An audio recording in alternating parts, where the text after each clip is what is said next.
Hello and welcome everybody. Welcome back to the Jank Drawer. I am Sam. This is the Jank Drawer, a place where every story finds its home. Once again, we are here today, as we are every Thursday, with some of the Thursday night dungeon crawl, Thursday afternoon, Thursday dungeon crawl, Dungeon Club Thursdays, call it whatever you would like. We are going to be playing more Darkest Dungeon today, is really what it all boils down to. And we're actually getting pretty late into the game.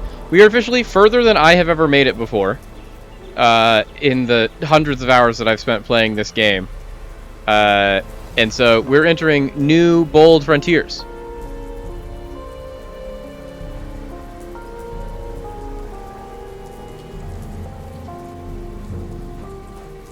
Last week, I only sort of remember what we did, because I was just coming down with an illness that I'm now very luckily completely over. I've been able to completely overcome all of that. But last week I was on a whole bunch of cold medicine and didn't necessarily actually remember or understand what was going on at any given time.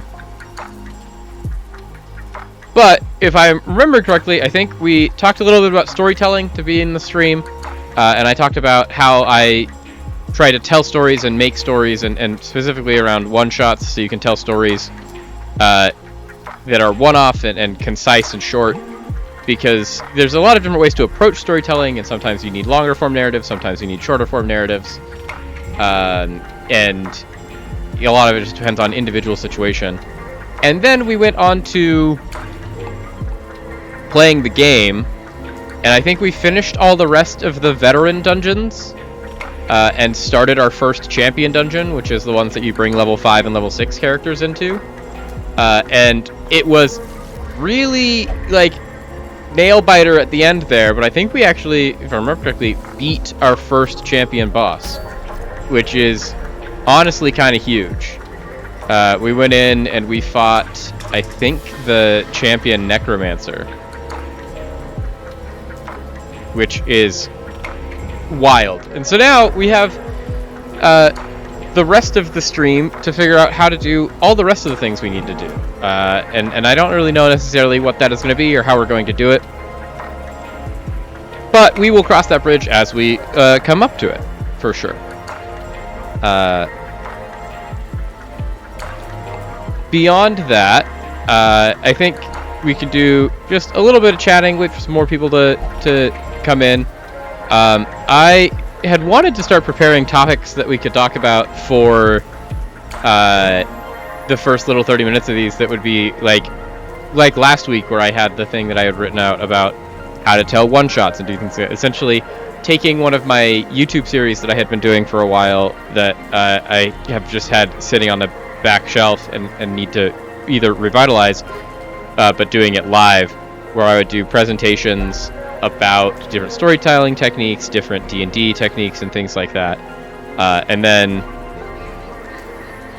the game music probably is overlapping with the Wi-Fi, with the lo-fi, mainly because they are both playing, and the game music is pretty quiet, naturally.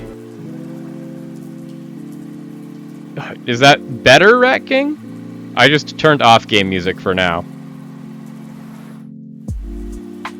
Since, like, they have very similar waveform patterns, and I think it's because even though they are turned up to different levels, the music is lo-fi and the game music is ambiance. And so even with the game music absolutely cranked all the way to the max, it's just quiet.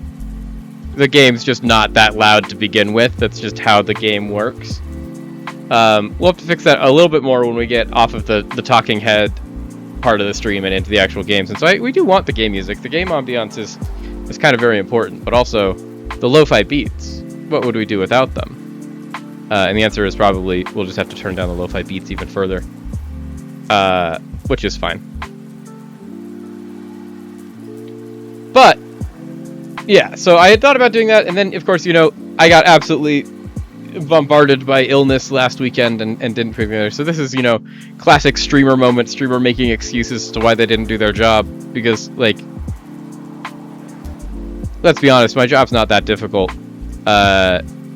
It is much more difficult than I anticipated it being when I made this late-stage career move. Is one of the things that I am learning. But it is still very much a aspect of the craft that I can only apologize for. But that doesn't mean that I don't have things that I can talk about, because there is a lot of things that I can talk about kind of constantly. And one of the things that I wanted to discuss today, because it's going to be setting the, and I'll connect this in a second here, chat. But it's setting the tone for what we're going to be expecting here with Darkest Dungeon, is I want to talk about a principle in storytelling that I find to be very, very, very important, and one that most beginning storytellers or just people that are approaching it, I'd have to look up Boyle's Law, because I am sure that I know what that is, but not off the top of my head. I was going to say, this is what I remembered it being, which is talking about pressure of a given mass of an ideal gas is inversely proportional to its volume. PV equals K. That was not what I was going to talk about. I was going to talk about beginning with endings in mind. Yeah, the PV equals K is exactly what I thought when you flashbanged me with a fact from my high school chemistry and physics classes that I literally have not thought about in over a decade, since it has been over a decade since I took high school chemistry and high school physics. And it is absolutely, like, stun-locking me. No, I was not going to talk about Boyle's Law, because even if you gave me a long time and a lot of effort, I would have to go on a really roundabout area to try and find a way to connect Boyle's Law about pressure of ideal gases to storytelling. That would make sense. That would make sense, Rat King. I would understand that you have to know about Boyle's Law when you're studying the lungs, because the lungs is all about regulating pressure and temperature, and it is where you are actively inhaling gases and then exhaling different gases. Sorry. I'm sure that you could probably do it, but you're also actively studying it. I would have to remember Boyle's Law and then, do the backflips to figure it out.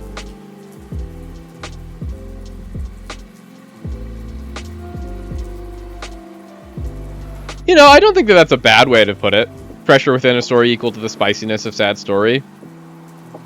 That's not a bad equivalence to it. It goes back to one of the things that I had been thinking about a lot recently, of just like especially when we're talking about the streams here, and like I start the streams with, this is the Jank Drawer, the place where every story finds its home. And we ostensibly try to find narratives and story in everything that we do here, because that's just how I work and how I think about things. But in the narratives that we're building here at the Jank Drawer, one of the most common things about it all is that we are doing ostensibly a lot of things here that are narratives of, like, we have our narrative arc that we're going on in our Wednesday stream that we did yesterday of, like, we are playing TFT is kind of the action we are doing. But the overall arc we're on is that we're playing it with the purpose of trying to learn and understand the fundamentals of the game, so that when April rolls around, hopefully we can be in a good enough position to enroll in this tournament and make a good showing. Draw attention to what we're doing and put our name in places where people can see it. That would be the dream. That's the narrative arc. And so that has all of the things that you want from a narrative. It has a beginning, end. It has a whole journey of starting at 0, and you're growing, and you're going through your training arc, and you're doing things like that. And then it'll eventually have its tournament arc, and then its ultimate finale. Of, like, we are in the Rising action right now on stream. And the Rising action is not free from conflict. It's not free from the pressure that we have here from the Boyle's Law. Our pressure is the fact that, like, we streamed for 4 hours yesterday playing this game, And in that, we won 2 games and we lost 3. And while we made overall progress in like our definable metrics of like we have a higher ranking in LP than we did when we started the stream, it wasn't without its setbacks of like even our very first stream was a massive stumble of like we basically forgot all of the fundamentals, not only that we were focusing on for yesterday, but that we had been focusing on for weeks. And in a horrible display, I laid an absolute egg and we had a hard reset. And even if I almost salvaged it, like we started off rocky, and then it was like, hey, let's readjust and like rebase our fundamentals, and like we got a win, but then it was several 5th places in a row of like, hey, let's just build a foundation of remembering that we do actually know how to play this game, and we know what we're doing, and then we just get to keep doing that until hopefully we get to the April side of this, and then we get into the next arc of the story, which is the tournament arc. Which, if anyone's ever watched an anime ever, everyone knows the best part of every anime is the tournament arc, where 64 or more competitors enter, and your lone protagonist has to overcome all of the trials and tribulations of trying to hit these metrics to get there. So, like, that's a good example of, like, even trying to take the mundane thing of what we're doing here, but frame it in the narrative that it sits in. You need to have several things that you're thinking of, and most people, I find in my experience of like playing games that are story based, where people are trying to make their own game designs, or in other parts of my life and other chapters of my life where I was more into films and into movies and stuff like that, or when I was writing, a lot of people are trying to tell a story with whatever medium they are working in, and everyone has their own medium they're most comfortable in and the things they like. For me, it's spoken word almost always, or video are the 2 mediums I'm most comfortable in. But usually you'll see, and especially I see this in a lot of more long-form media projects, you start your story. This is especially apparent in like TV. Things that are like multi-year long storytelling things. One of my favorite examples for explaining it is How I Met Your Mother. Where you start this thing and you have a lot of great ideas along the way of like, here's the overall arc, or here's the thing we're doing, and we'll figure it out on the day, we'll write it on the day, and there's some merit to that, of like the improv aspect of that, and trying to figure out how you're going to make sure that you're hitting all of your marks and that you're making your narrative outcomes as concise and possible, and that you're making sure that you have all of your good story beats, you have your conflict, you have your resolution, you have your tension, all of those good things. But what you forget a lot of the times is you need to figure out before, in my opinion, very strongly is, before you even start telling the story, you should have an idea of how you are comfortable ending the story. Like, what is your end point? Because especially in the real world and in the life that we live in, whatever story you are trying to tell, in whatever medium you're trying to tell it, you are almost 100% of the time going to have something happen, whether it is getting pulled off of the air, or time constraints or budget constraints that are going to make it so that you are going to have to take whatever your initially pitched, envisioned dream for the grandiosity of your project and make compromises and condense and excise parts of it that are either not physically possible or not financially feasible, or you just have to fit on timelines. And if you start your project knowing without a shadow of a doubt what you want to have your ending be, or an ending that you are at very least comfortable being, so that you can be able to pivot to that whenever, then no matter what comes up during the run of your story, whether it's the game you're building, you just need to hit a launch, or if it's the TV show that you're working on, if you just all of a sudden don't get picked up for next season, even if you've been doing good on ratings because of enter XYZ, or if your movie, you all of a sudden your studio backs out or you lose funding and you just need to pivot to something that's more applicable, have, much like you have in project planning and in things like that, or in just doing project management, you need to have identified at the beginning of your project what your minimum viable product is, what is the least amount of the product you initially set out to build that you are willing to put out into the world. You should have a minimum viable product of what is the least grandiose version of an ending that is fitting for the narrative you are trying to tell, that you are willing to put out into the world so that other people can experience that and can see that.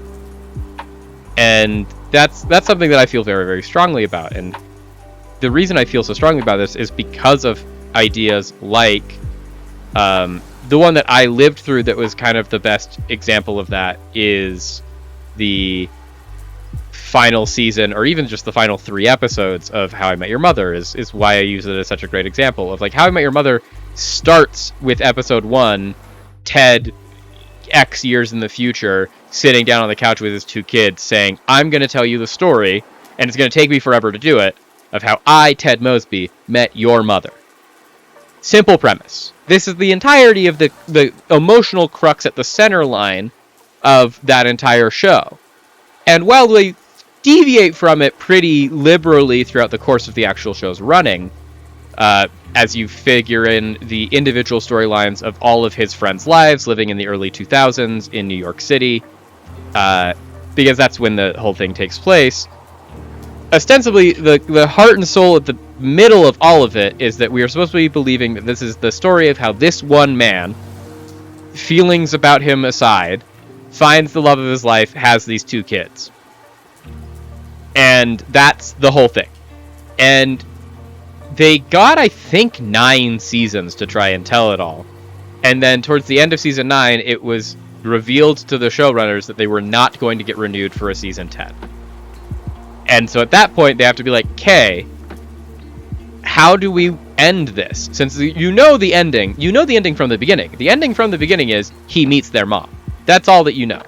Like, and we've known that since the beginning of season 1, episode 1. But when you only have now your short time to do it, in the 2 things that I know about this show that make it so it's one of those where I feel like it's just they kind of dropped the ball on it, is you've heard stories now because they've interviewed people that were involved in the process, and it's enough time removed from it that they can speak about it without any kind of legal implications hitting the accusations there. And one of those is that they interviewed the actual kids that they had to be the people that are supposed to be Ted's kids that they interviewed in the beginning. And apparently at the beginning of season, they filmed apparently all of the interstitials with those children all at once at the beginning of the filming. So like at the beginning of season 1, they filmed all of the interstitials, all of the cutaways to them on the couch and doing all the things. So they knew roughly how the show was going to end before they even started it, but they hadn't fleshed anything out. Essentially, the story coming out of that is that they made them film several different takes of, like, it could be any of these X, Y, or Z kind of things, and we'll figure it out when we get there.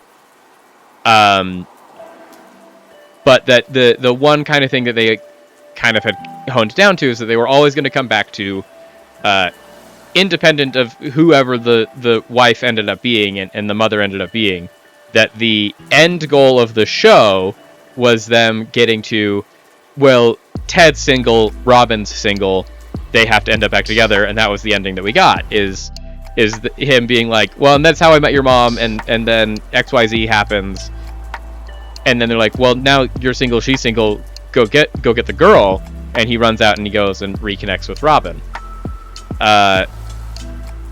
Read into that what you will, but it is still like, at least they had some idea, but that doesn't excuse the rest of season 9 to me, because it was very much one of those where the show was coming to an end, and we have all of these things that are going on, and all of these big moments, and they're trying to tie a bow onto every single character's individual story, which I don't have any problem with that. It's what you need to do, and they probably didn't have the idea in mind as they were writing it at the beginning of how each individual character's story was going to end. But hopefully you have some idea of it, because they do have some of them that tie off better than others. But their central crux of their story is we have to introduce this mother. And the fact that the deuteragonist in this story, essentially your second protagonist that's never there, being the mother that they started as the whole premise of the show and they ended with the whole premise of the show only shows up for the last 3 episodes was kind of everyone that had been watching, and I was included in this because this was my show that I put on. It would just happened to be on TV every day after I got home from school. Like, I would get home from school in high school, turn on the TV, and How I Met Your Mother was just on, and so I would watch it. Is you'd have years of investment over season of being like, oh, we're gonna get this, and then you would want to have them spend some amount of time together and like have her interact with the cast, and they give you 3 episodes of just like, oh, she's been here the whole time, here's all these things, and then she's gone and the show's over and there's nothing more of that. And it's just largely one of those just like, you build and build and build to a certain point. And that gets to point 2 of this. So if point 1 of what I believe in is that you have to know how the story is going to end before you begin telling it, I think that this satisfies that. We all knew how this was going to end. We all knew collectively as the showrunners and as the viewers how this story was going to end. And that is, he's going to meet their mom, and then there's going to be some sort of reveal. Either that she's still here and that he's just telling his kids about How I Met Your Mother, or what they ended up going with of the mom died, and that's why she hasn't shown up in any of these interstitials. But there is going to be the ending that we know of is there. It's all good. We're talking about How I Met Your Mother and storytelling ideas. You gotta love client services. Truly, our economy and our world would crumble without the brave people that do what you do, of answering phone calls for irate customers. But as you build to that and as you do these things, it gets to our second part of, it's not good enough to just have an ending. You need to have an ending that is minimum amount satisfying for the amount of work that you've put into it. This is something that I learned very personally in that, like, I had a long-running D&D game that I ran for a whole bunch of friends of mine in high school that I ended up having to end before we got to the final bit of it, because I was going to be leaving the country and I wasn't going to be able to be in contact with any of them for several years. And so we had to kind of do an expedited ending. And I had these grand visions in my head of like, this is what we're going to do, this is what we're going to do. And then when it came to actually executing it, because of our timeline, we weren't able to do that. Of like, that campaign, they had started in one system, and then we had changed systems partway through, because we started in 3.5, and then 5th edition came out. And so we just scrapped all of our 3.5 characters, time skipped, and then we were 5th edition characters, and we started a new story.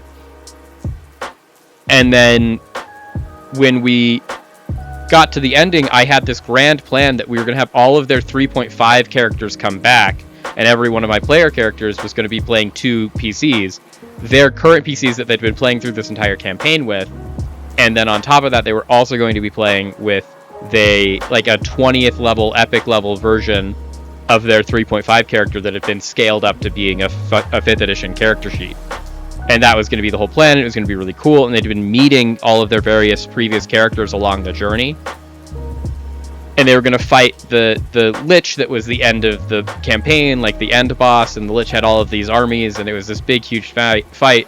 And then it ended up not getting to be that, because we just had to like exposition away a whole bunch of that to give them a fight. And I've always felt bad about that ever since. And if any of them are ever listening, I do feel bad about that. But one of the main takeaways that I got from it is that for all of the grandiose delusions that I had in my head of like how cool of an ending this could be, the lesson that I learned is you have to begin with an ending in mind, and it has to be satisfying and be able to be satisfying no matter where you have to leave it. Because the invariable thing you're going to run into in life is that life is just busy. Things happen. People fall apart. People fall out of opportunities to work with each other. And so you need to be able to leave yourself in a position with whatever endeavor that you embark on, that at whatever point you have to leave it behind to move on to other things, whether it's because the group falls apart or things move on in different directions, you need to be able to take that momentum and put a bow on it and leave it on a shelf in a way that leaves everyone narratively satisfied. And that is something that I feel very, very strongly about, and there's a lot of ways that you can work on that and you can do that. And it's a lot of things that it's just hard. Like, professionals, masters of their craft, struggle with this. It's not an easy concept to get in and to figure out, but it is, I think, very, very necessary. And when you find things that do it well, like I think that Darkest Dungeon has done it very well, it is very...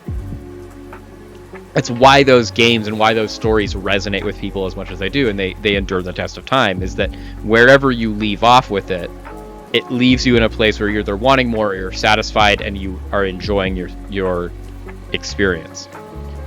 One of my personal creeds that I've been, evangelizing to the people in my life that I play these games with and I tell these stories with, and hopefully that has been, permeating through, is I very much believe strongly in that I won't begin telling the story until I've done this math and I've figured out where I want to be able to narratively leave it at any point in time, not just for the overall story, but for each individual character's arc along the journey.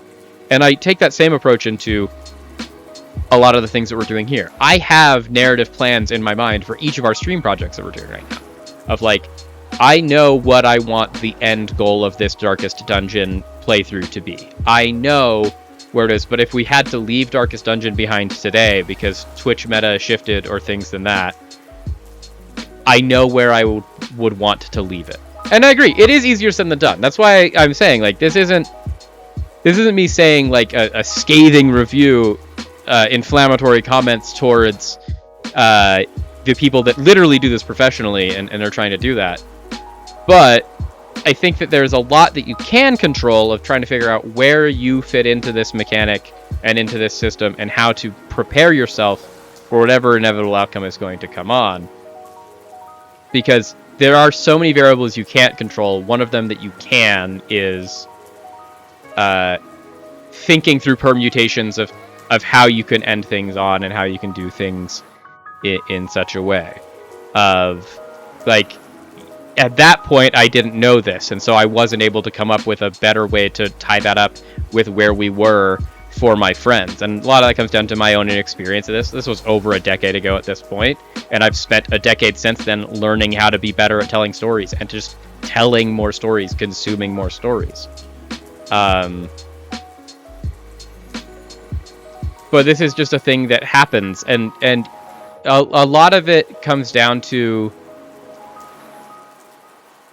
knowing when and where.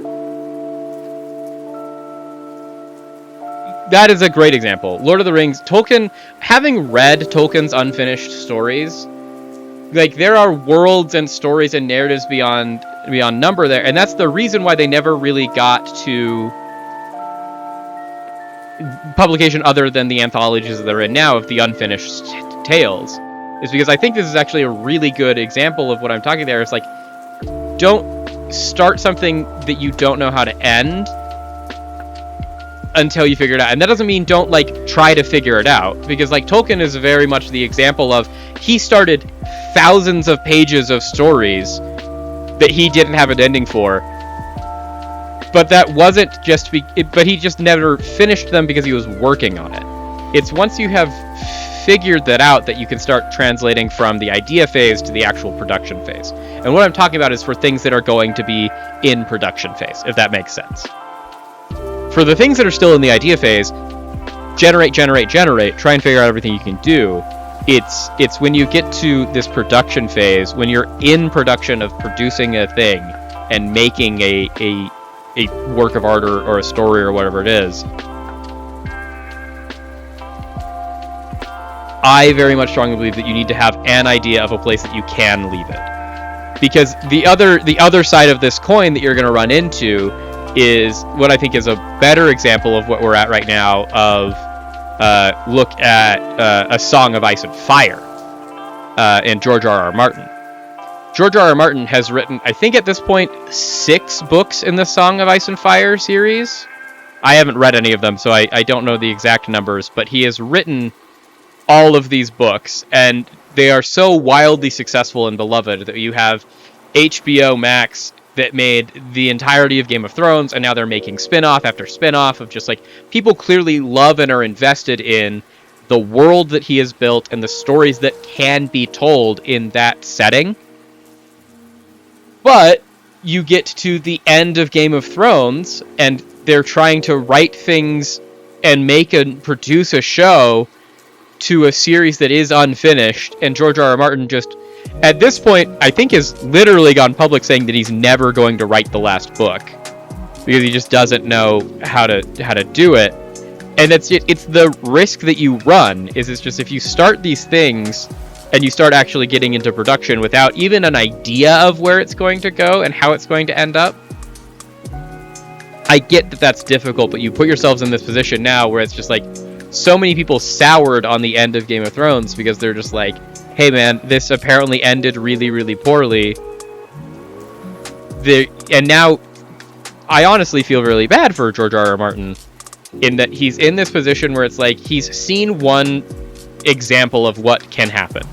Because the story that he's worked on for the majority of his life ended, and everyone was mad about it because they just said it ended badly. And if that had any bearing on, like, if he had given producers knowledge of, like, here's what I'm thinking of doing, or here's what I've got, and that was the response to his first draft at it, now he's in the inevitable position of he's got to still try and end this story, but his idea everyone hates, and he has to then come up with a whole new, brand new idea. That's gotta suck. But it also, like, burns all of this goodwill that you have between you and your you and your audience and your fans and things like that. And as long as you have things that you can be at peace with, that you think are at least somewhat acceptable endings, it resolves a lot of that tension. Because it's just like, my greatest fear as a storyteller is being in that position.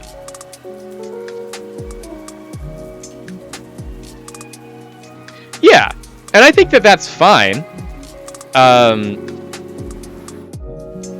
The detail work isn't necessarily the work that I'm pontificating on here, because like having descriptions and things is nice, but you can work in abstracts and still have ideas. She knew how it would all end, she just didn't know what they looked like.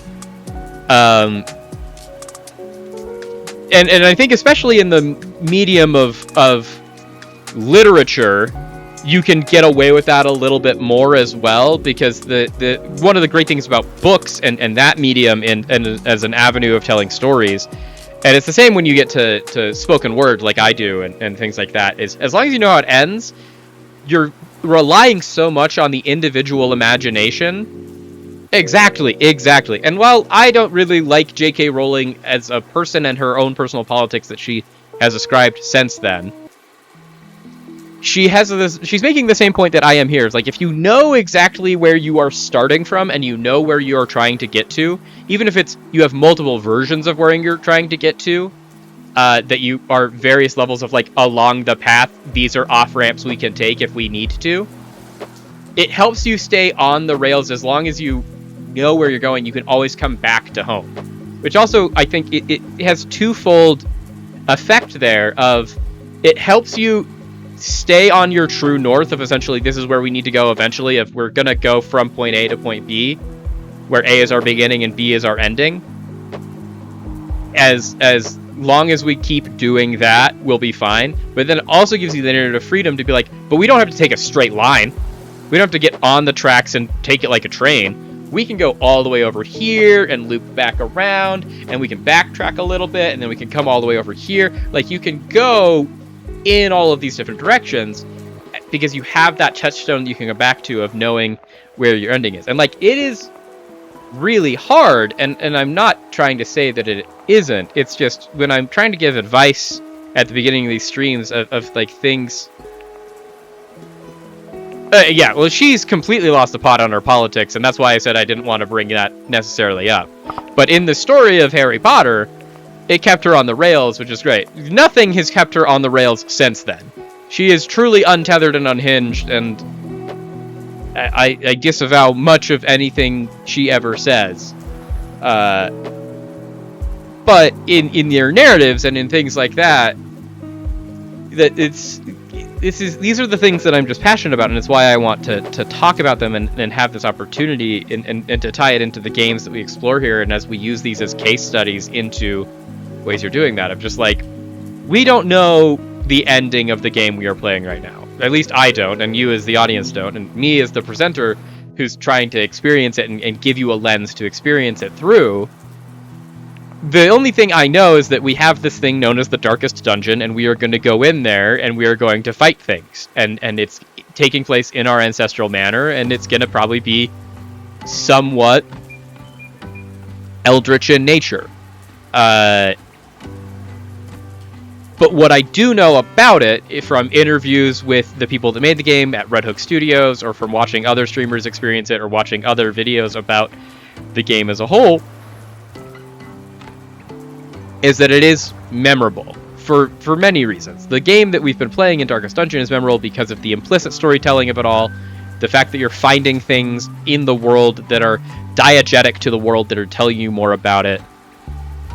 When the Dungeon is Dark, Fishhead is actually very apt description of all of this. All of the dungeons have been dark up until this point. I can't imagine how much darker the Darkest Dungeon is. But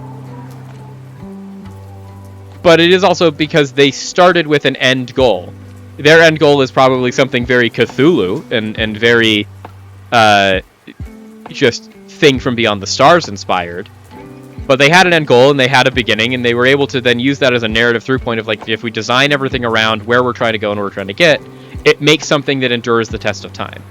Whereas instead, if you're trying to make something such as, and it's a shame that he's not in the chat right now to defend his take on this, but one of the many games that I have been exposed to from my friendship with Midnight Campaign is the Bugs game that he talks about.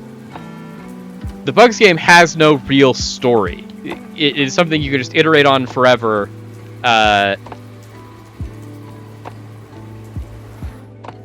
You know, probably, and you might not be wrong about that, Rat King, but it's probably like Heath Ledger's Joker from The Dark Knight level dark, mixed with, like, the moody 15-year-old that thinks that they can buy a personality at Hot Topic, or a Spencer's Gifts. Yeah, the story is Bugs kill them, and the gameplay is iterating on that. And just, you get different weapons, and different weapons do different things, and numbers matter, and blah, blah, blah, blah, and it's a very grindy, number crunchy kind of thing.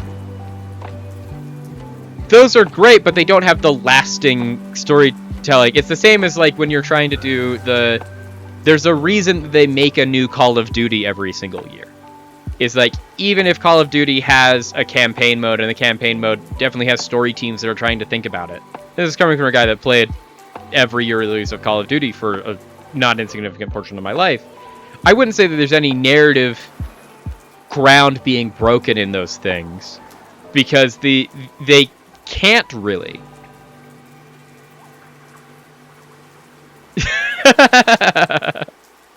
That might be a little bit of your personal bias leaking through, Rat King, but it did make me giggle. But it's more getting to the point of, like, if you're trying to write stories that you know they have to come out with a new installment for it the next year, and there's no inevitable end in sight, how can you write anything without with any real meaning, because you don't have an end point you're working towards? You have nothing keeping you on the rails, so you just keep redefining new rails. Hey, if we all can't sit in a moment of silence and analyze all of our own internal biases every now and a while, what are we doing as humans, Rat King? I mean, that's kind of the whole point. I mean, I know it's something that I do constantly, is analyze my own biases. And, like, I'm very upfront of, like, everything we're saying here isn't me trying to pontificate on, like, this is essential fact and you must do it. It's like, this is my opinion. But it is very much, you are cheapening your experience. And there's a reason that no one plays these Call of Duty games for the story. They play them for everything else. You know, I'm glad that you think that, SC Samjam X. I'm glad. Although, in that statement, that is once again one of the many, claims to fame that we have here at the Jank Drawer. Usually in our magic content of the intense hubris before the fall. But I agree with Rat King. Based statement. No bias because I am always right.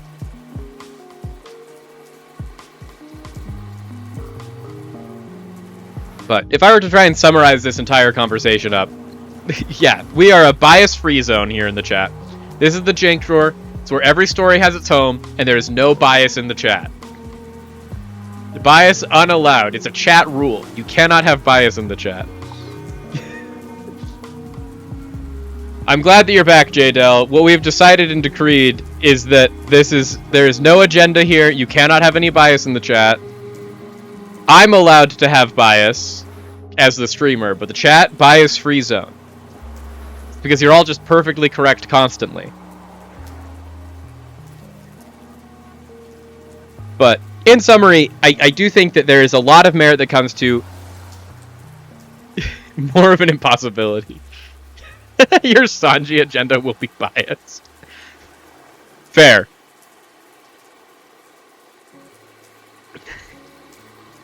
Hey, well, at least we have both sides of that bias present in the chat at any given point, because we have you in my disdain for Manchester United, and then you have my family's intense fervor and love of Manchester United. So they even each other out. But yeah, in kind of all endeavors, especially when you're setting out to try and tell a story or weave a narrative or do things like that, begin with an end in mind that you're working towards, because just having that North Star to guide you allows you to have the freedom to explore other things, because you always know where you're coming back to, as well as just a certainty of, it helps you avoid the worst part of this, of either creating something and ending it in such a way that is so unsatisfying.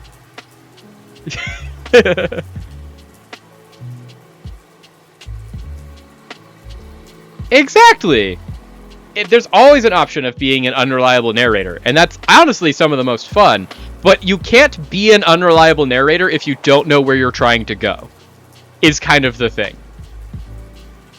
Because if you're trying to tell a story and you're just being an unreliable narrator and you're just lying, here's me lying the entire time, the most effective lies are ones where you're actually telling the truth or some version of the truth. Hey, I would be #1 fan of Manchester United if they bring back Amorim. Just, they fired him and bring him back, I'm in.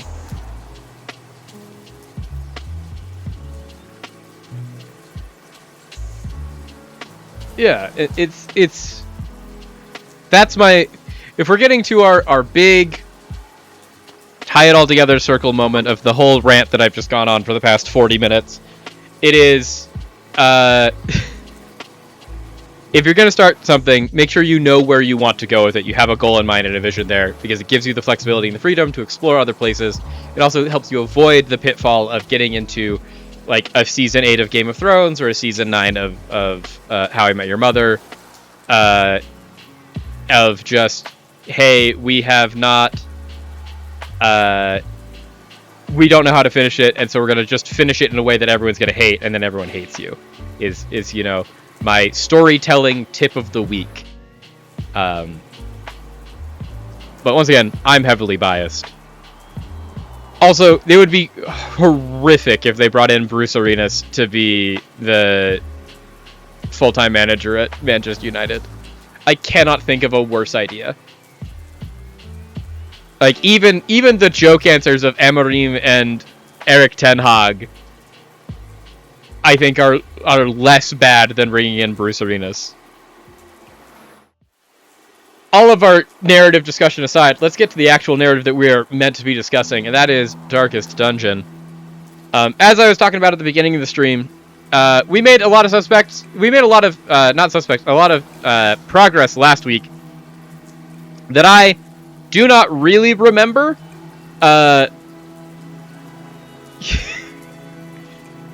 honestly, it read that way to me too, that we were just throwing out horrific ideas. I think that it would be fun to bring back Ten Hag and Emerim, but also, like, honestly, give Michael Carrick the job before you do either of those. Although I think Michael Carrick's only able to be as good as he is right now because he doesn't have to be... Like, he doesn't have the sword of Damocles hanging over his head that he has to become the full-time manager of Manchester United in the summer. When you know that your job is temporary, it's very much the same thing. He's built the narrative of, if the narrative is for him, I'm going to take this job and I know where my ending is, and my ending is I will not do this past the second week of May when the season is over. Then my narrative arc along that is just, if I can win or choose to not lose for the next 7 to 8 weeks, I am heralded as a hero for all time and eternity. But then I don't have to take this job in June, and I don't actually have to actually fix the structural problems that are making this happen in the first place. Love the emotes for the dungeon getting darker, Rat King. As for what exactly happened last week, I have a vague recollection. A lot of my recollection is very much clouded by the fact that while we were streaming last Thursday, I was on a lot of cold medicine, and I only sort of remember what happened.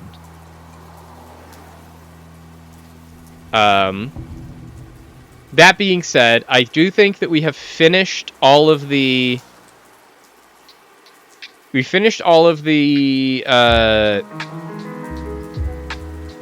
That's the glossary. Yeah, the Caretaker's going crazy. I remember that now.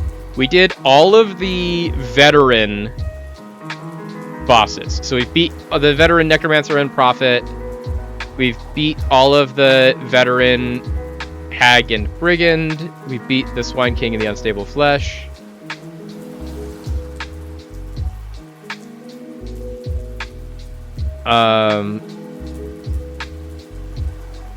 We have to defeat the Sleeper. I don't know what the Sleeper is. We have to defeat the Viscount, and we have to defeat the Countess.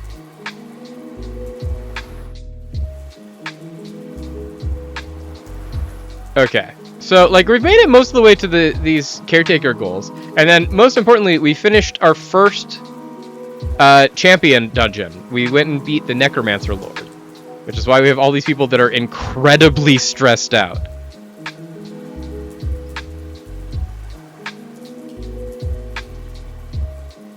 Yeah, that makes sense. There you go. That's what I'm piecing together from looking at this, is like, we have these 4 max level characters. We have Reynald, Torment, Cecil, and Bosanquet all at level 6.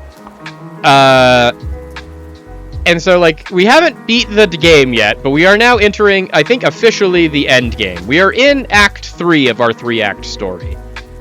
And then we're going to get to our resolution, which is doing the Darkest Dungeon. But it is very much of...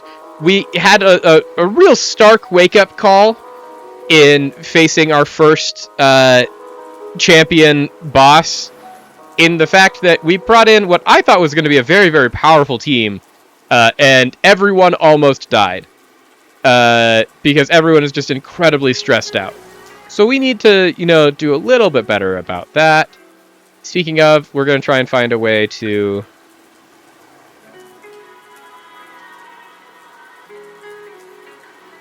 get everyone's stress a little bit better. He wants... It's so much money to treat you there. Go there. Exactly, Rat King. All of these people need to just get a little smooch on the head, a good night's rest, a nice bath. Bosanquet specifically needs to get their humors excised. They've got some bad humors. It's pretty bad. But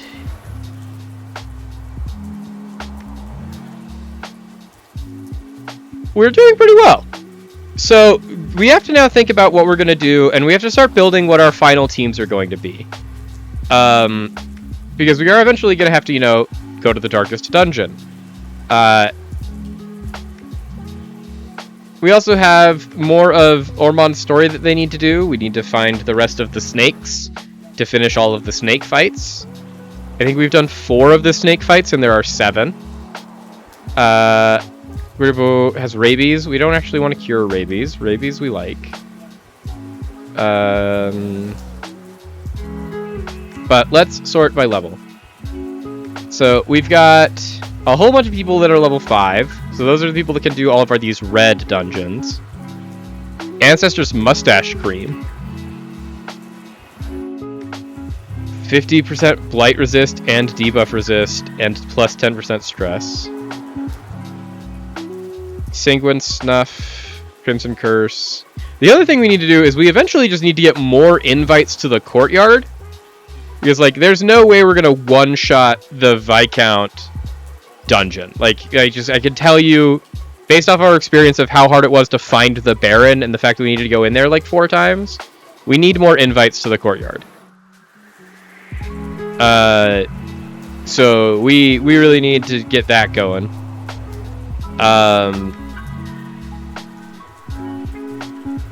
We have this one that we literally only have one character that can go into, so we're probably not doing this one. Because I don't think we want to just have Pippery try to solo that entire dungeon. We've got some veteran dungeons that we can take these level 4 characters into. I don't think is bad. Although I think a calming crystal is not necessarily something we want. Camouflage coat, just more dodge. I don't hate that. Manslayer's ring. It also has bumper crop that gives us just a whole bunch of food. Makes food free. We also already get food. This is a focus ring. We already have focus ring.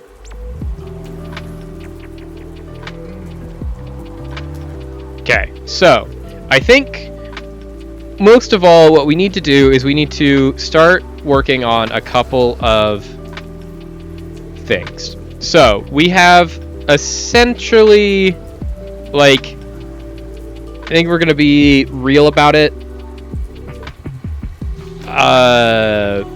1, 7, 8, 9, 10, 14 more fights. Since we need to do all of the bosses, we have 1 more Ruins boss, we have 2 more Cove bosses, 2 more Willed bosses, and 2 more Warrens bosses. And then 4 Darkest Dungeons, 2 Courtyard bosses, and apparently the Sleeper, which I don't know what the Sleeper is. We also eventually are going to have to go fight the Shrieker, the Horrid Shrieker, to recover trinkets. We haven't lost any trinkets, so I don't actually know when we would want to do this, but we do have to do it at some point.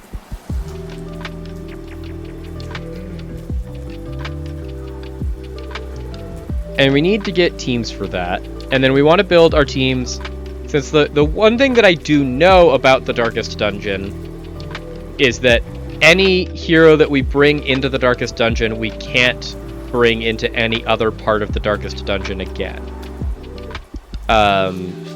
So we could only bring them once.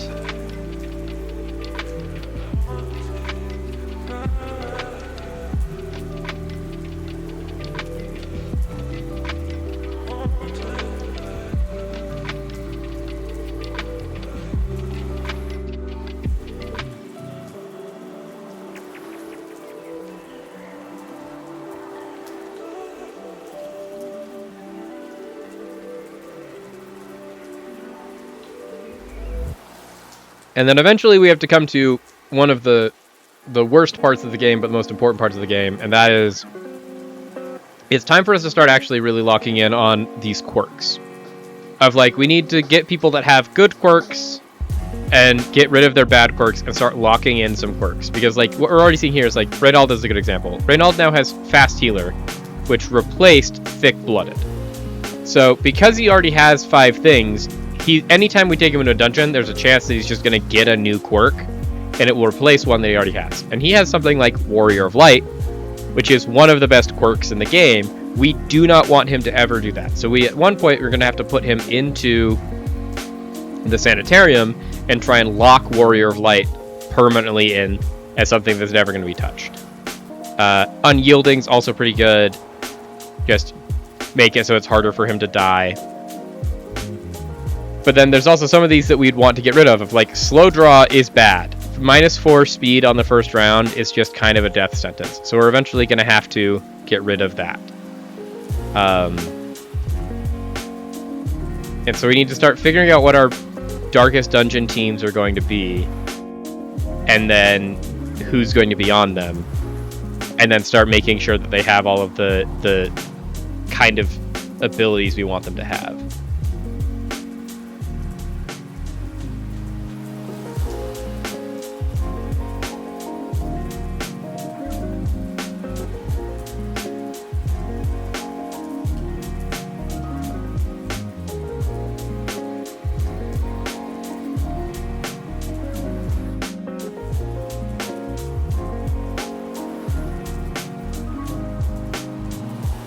Okay.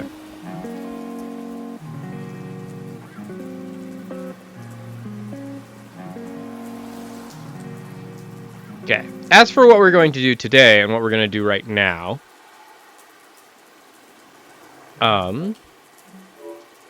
I think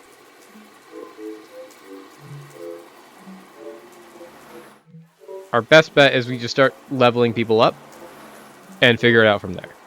So, we have good money. We've got 100,000 already.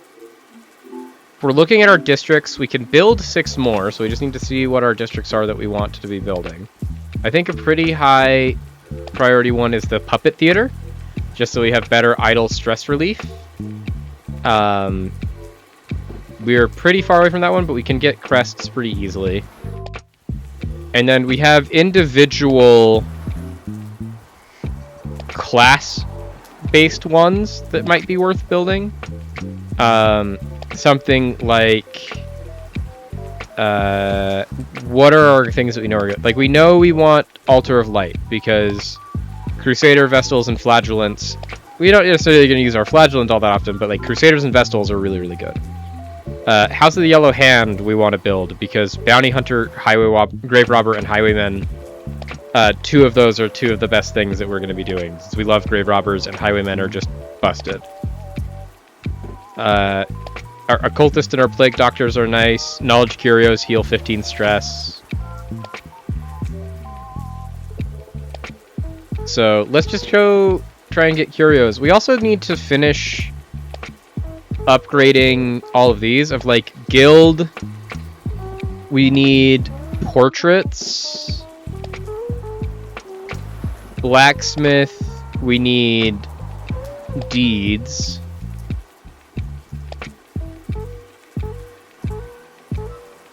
Oh, we haven't upgraded this like at all. Maybe that's what we're doing, is we just need to upgrade places in and around town.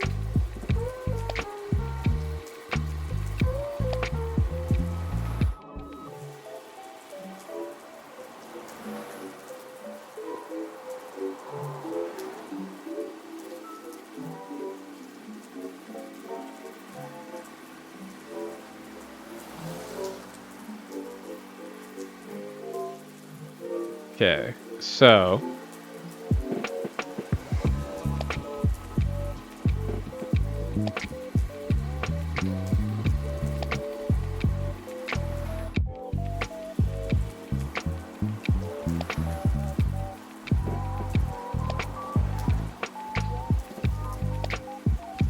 Jeez, that's so expensive.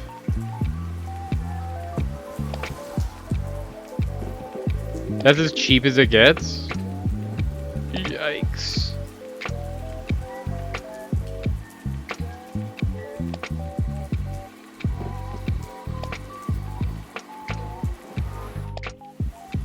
We're gonna start trying to lock in some of the good stats and get rid of the bad stuff. Ah, jeez, that is so much more expensive than I thought it would be.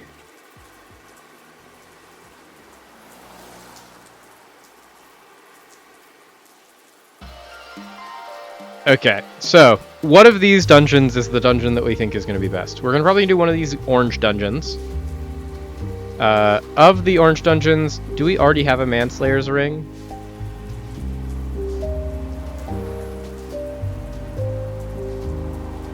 We do have a Manslayer's Ring, so we don't really need a Manslayer's Ring.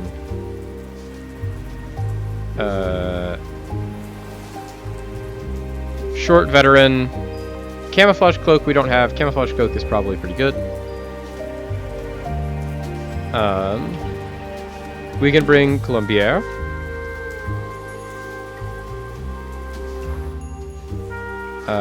We can bring Pipri.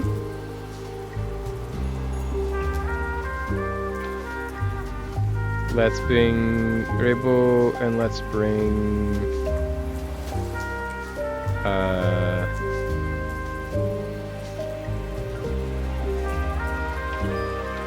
Bertrand.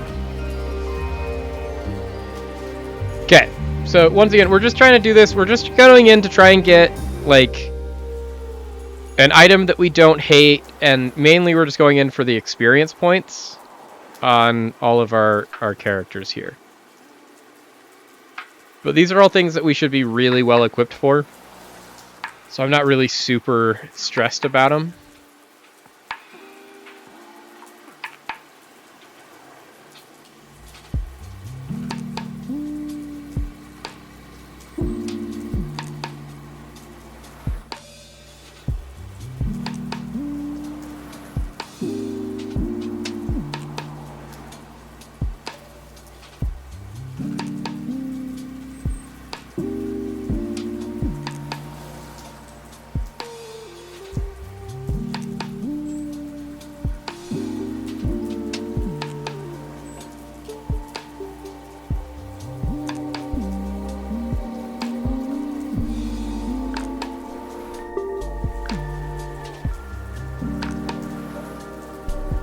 We've got a team put together. They aren't the worst. This is a short veteran. It shouldn't be hard. We're going into the Warrens.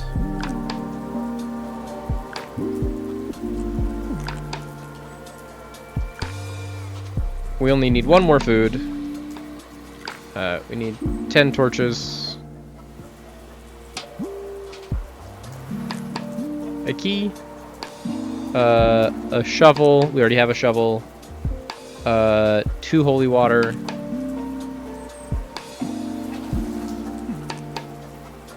Two medicinal herbs.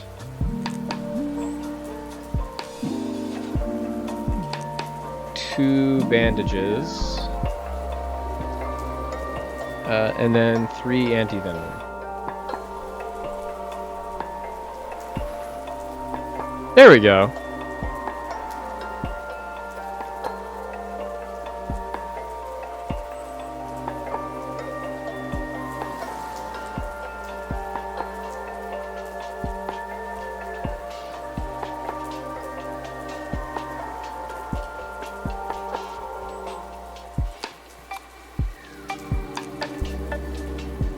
There we go, heirlooms. This is mainly, like, that's the reason we're here, is to get more heirlooms.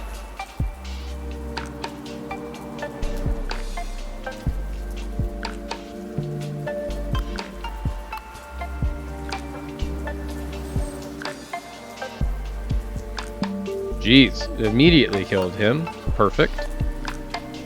Let's buff everybody up.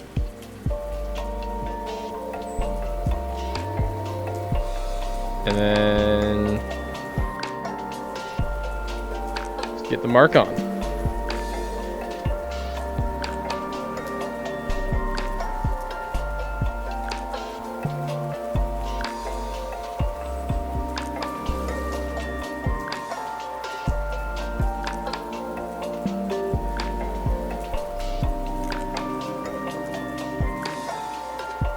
Get the stat. Like, he's gonna take 20 damage of stress. We should start healing the stress.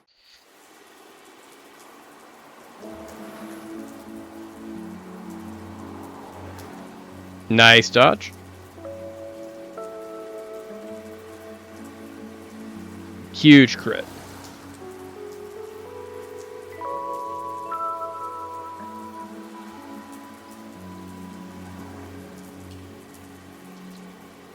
We did say that we need...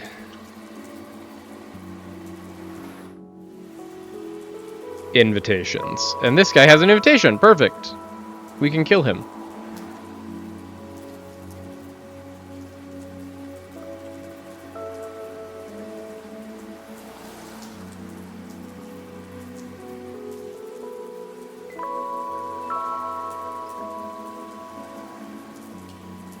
There we go. That guy's gonna be dead. Especially when we do this.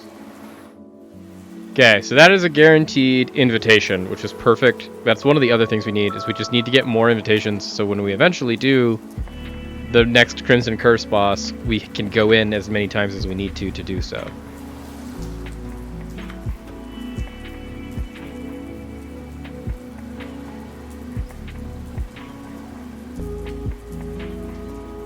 Okay, everyone should be dead to their dots at this point. You weren't. How dare you? And you gave him the curse? How dare you times 2? We shall heal his stress because he's a very stressed boy. There you go, dead.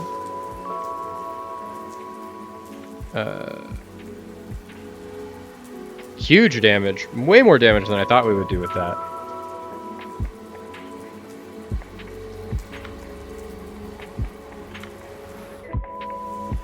Can we get there? There we go. Oh, let's There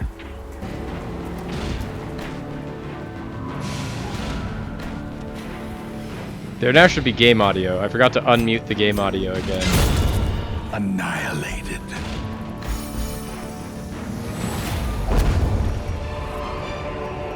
These nightmarish creatures can be felled. They can be beaten.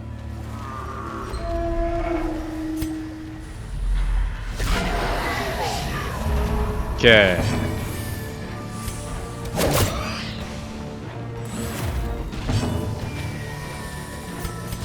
Battle ballad. Inspiration and improvement.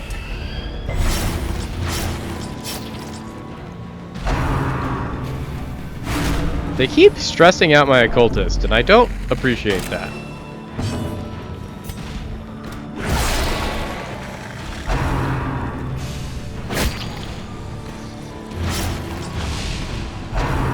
Now you have game audio. There you go. Now you're not missing any of the great one-liners from the Ancestor.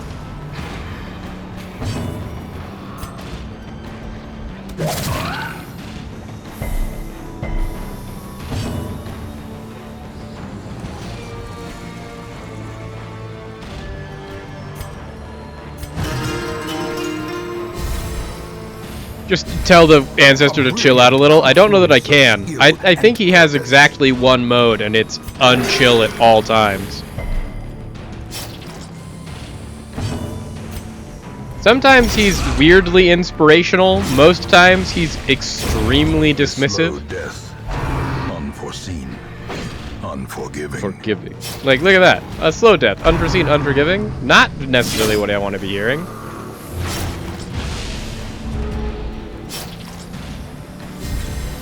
Ah, the occultist? Yeah, we're trying. We're working on it.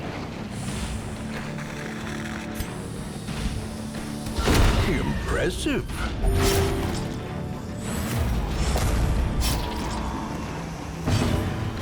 We're working on it, you know? We're working on getting him to chill out. Maintain the offensive.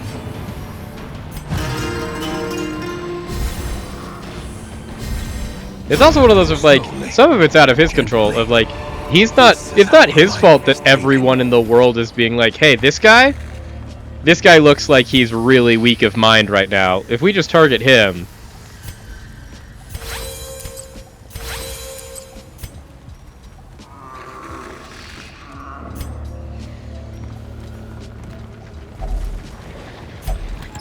No, it was trapped!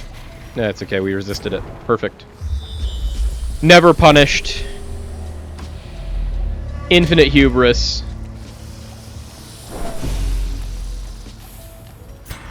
Triumphant pride precedes a tremendous fall.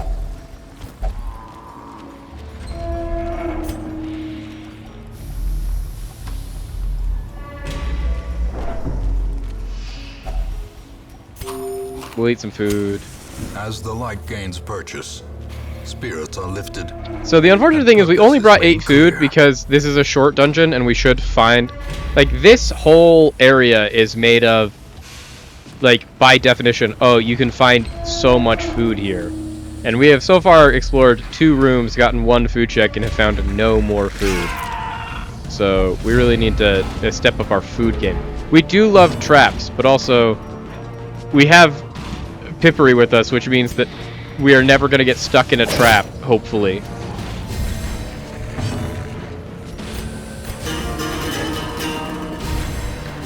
The blood quickens.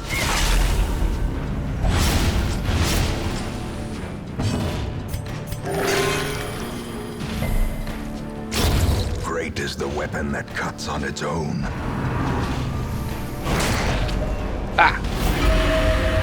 Okay, so we're now getting back into the...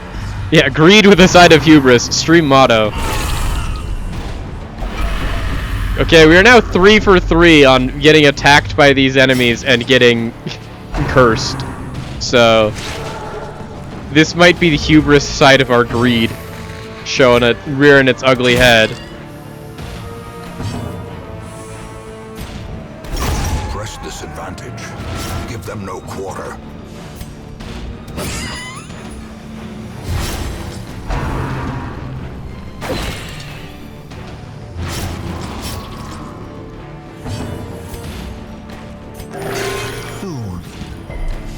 Sedated.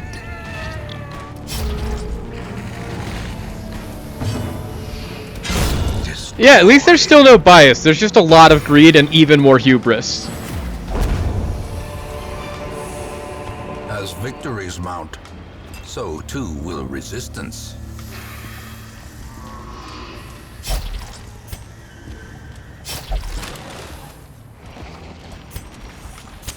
In Radiance, may we find victory. Okay, can we?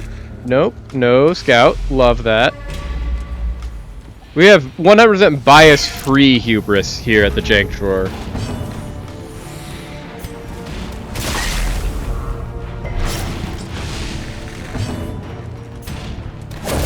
Another abomination cleansed from our lands. I hate that. I like that they are identifying him as the person to be marked this time. That's always a pleasure. Can we please? Yes, there we go. As long as we can kill 1/2 of the 2-pair combo here, of just like the people that mark and the people that hit harder if you're marked, then I am 100% on board with this fight. This fight becomes trivial at that point.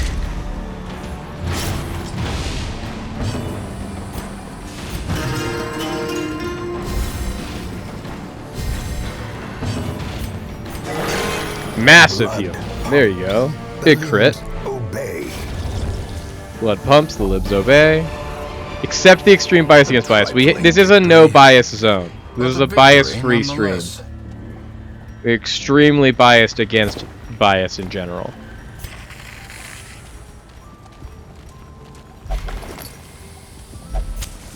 The way is lit. The path is clear. We require only the strength to follow it. Oh, loot.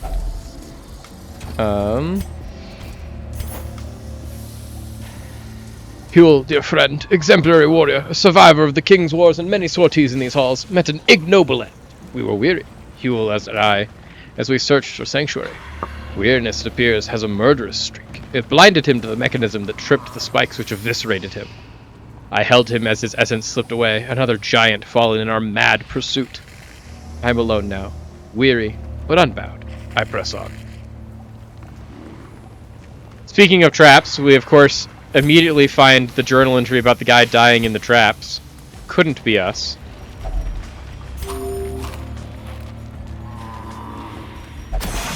And then we stepped into a trap we couldn't see. Mechanical hazards, possessed by evil intent.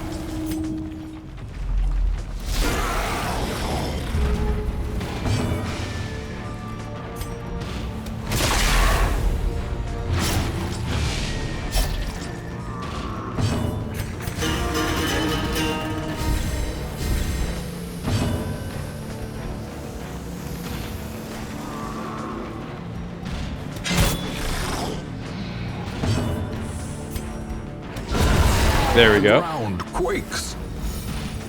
Perfect. Now we just have to kill the large corpse eater. Big dodge. Huge dodge. Way to go, Pipruti. There we go. I don't think we can get a blight because they have high blight resist. Can we get a bleed though? There we go. Just keep stacking bleeds, baby.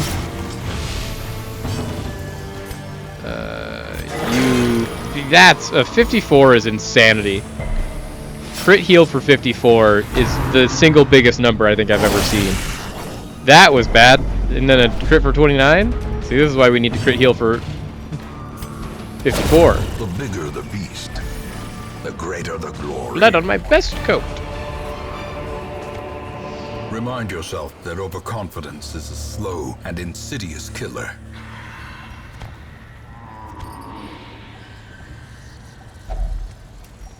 Bone Altar. It's been so long since we've been in here, chat, that I don't remember what everything does. We don't have anything inherently that interacts with this. Oh, so it will always give buffs.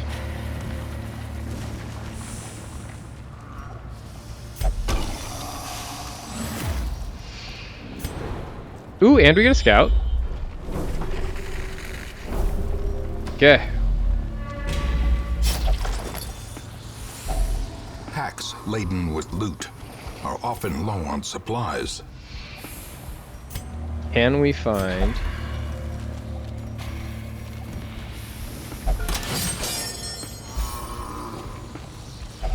Such blockages are unsurprising. These tunnels predated even the earliest settlers. Even the earliest settlers.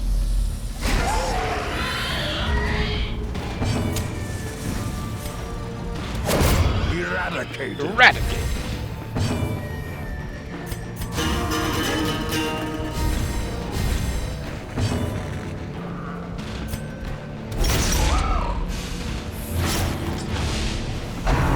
Don't love that they get to go first. Do love that Pippery dodged.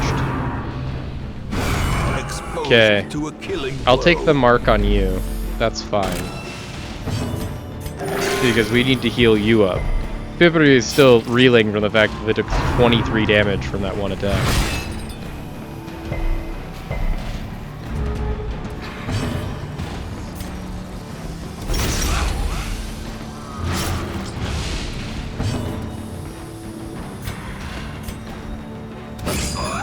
Okay, so that should now be enough bleed that they are dead to their bleed. Throne dagger.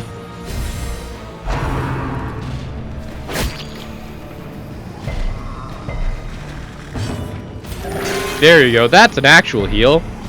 Let's go, Columbia. We're just gonna keep doing For death by inches. damage bit by bit. Keep stacking bleeds. Heal Columbia this time. There we go. There we go, that's enough damage. Get rid of some stress, shall we?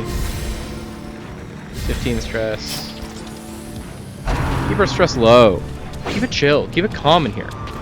So we gotta bring your, you know, everyone's gotta go into the dungeon with their jester and have their jester exclusively play sick lo-fi beats. Success so clearly in view. Or is it merely a trick of the light?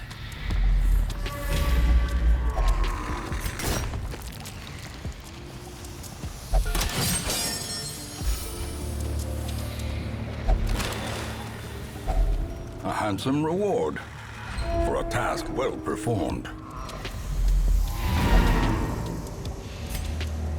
Okay, so is there anything worth getting? Potentially. We got 2 curio chances here. If only treasure could staunch the flow of otherworldly corruption. Let's get out. The twisting tunnels seem a little less impossible.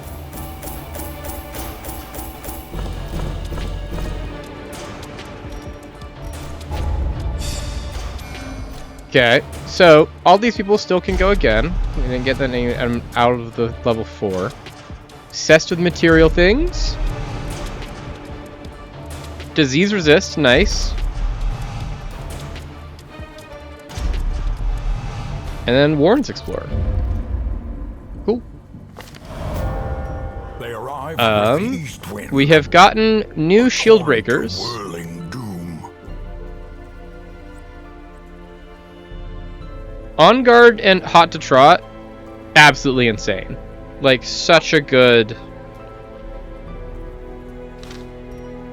idea.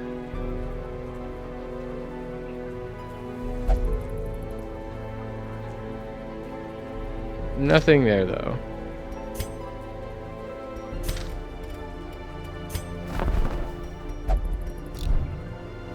Okay, so Bosanket, even Bosanket didn't get to have a little, sabbatical, so we'll give Bosanket a sabbatical. Will they only flagellate? They will only flagellate. Sick. Well, flagellate Bosanket.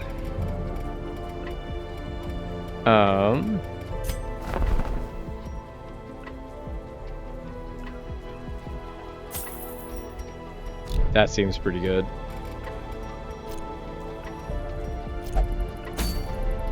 What are our new options this week, chat? We have Martyr's Seal. 60% damage at Death's Door, 14% crit at Death's Door, 12% death blow resist, 15% max HP.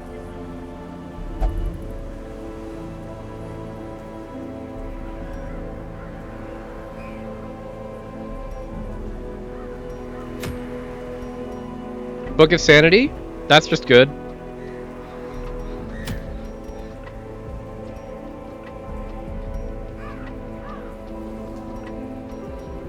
We also have unlocked Swine God.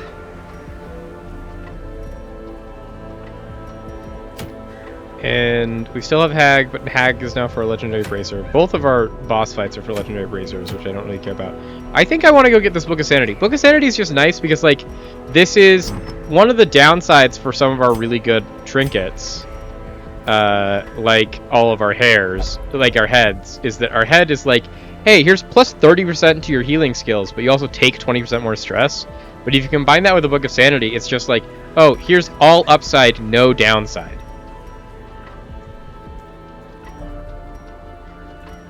Which is, just actually really good. So I think we're going to go into this. Who are some people that we would want to take into this fight? Bring Lovett. We can bring...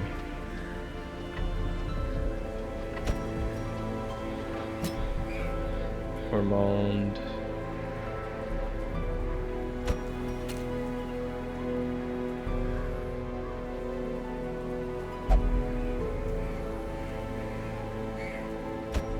Bring Dupont.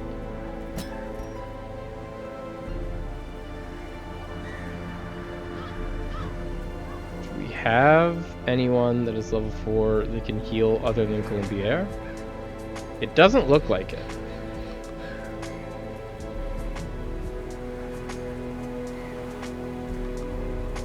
Then we'll just bring a Houndmaster. Okay.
Okay, so I think we are gonna go do this cove mission real quick.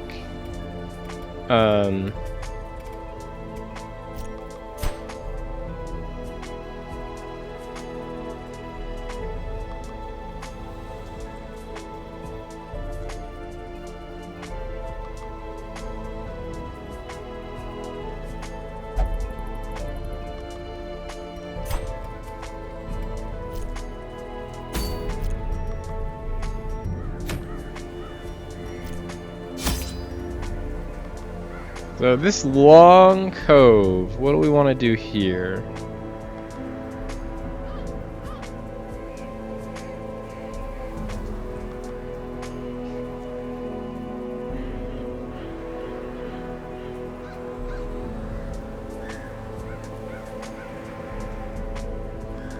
$22 food.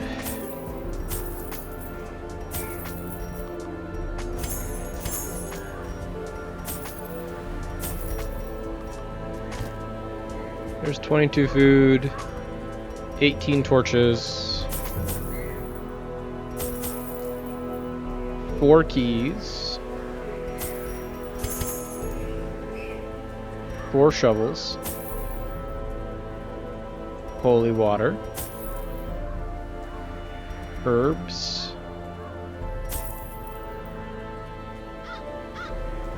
bandages. Let's try this.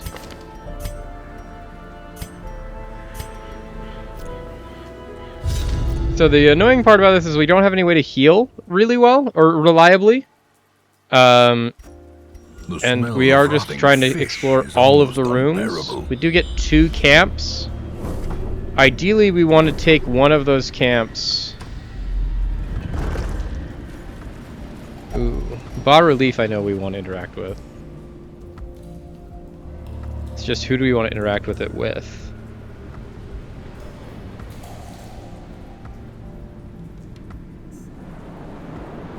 Who has room for a positive quirk? You don't. You do. Love it. Thick-blooded, there we go. Just 10% blight resist off the top. Let's take it.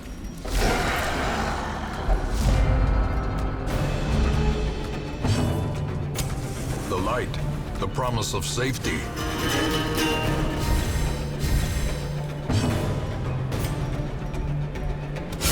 Destroyed. There we go.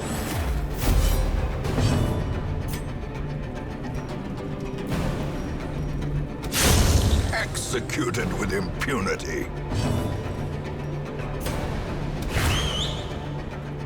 There we go. We have targeted them. Nice dodge. Bad dodge. A devastating blow.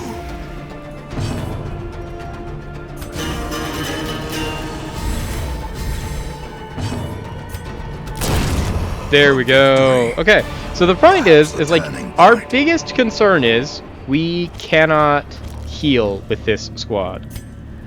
But if we just simply never get touched because we just kill everything so fast, then we never need to heal. That is the big brain play that we are making.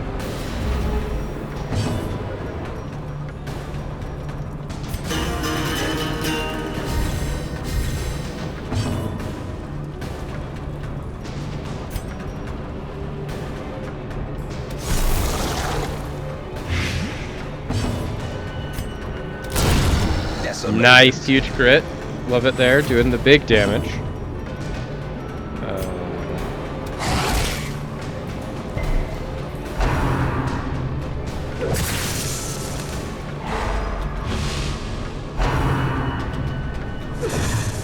Big dodge.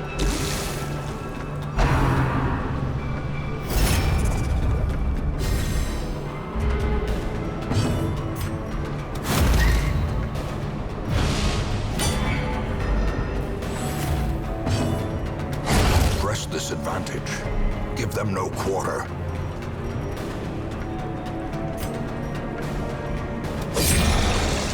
Get forward a little bit.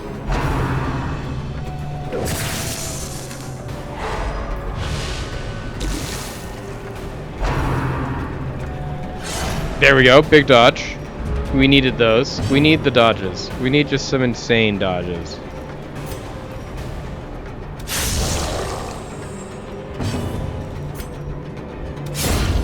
Annihilated.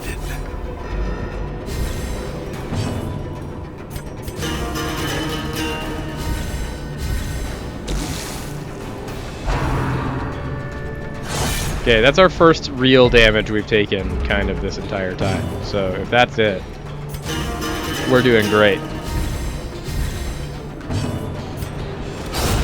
As the fiend falls, a faint hope blossoms.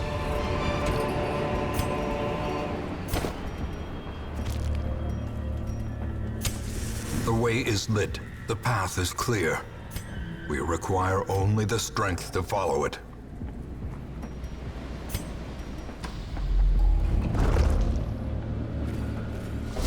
Okay, this is the worst fight.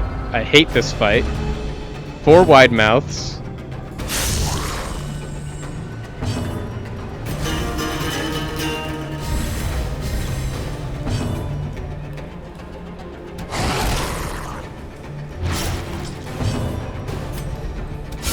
Eradicated. Okay, I have killed one of them, which is kind of the worst possible outcome.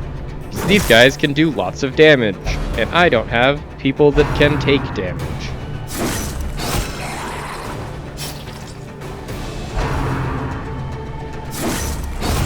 Continue the onslaught.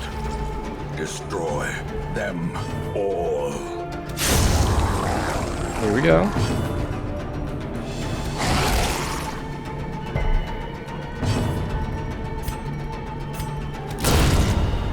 Big crit. Can this do 9 damage? It can. Perfect. We just need to get out of here. Maintain the offensive. Oh, jeez. We just keep getting In Radiance, may we increasingly find victory. valuable things.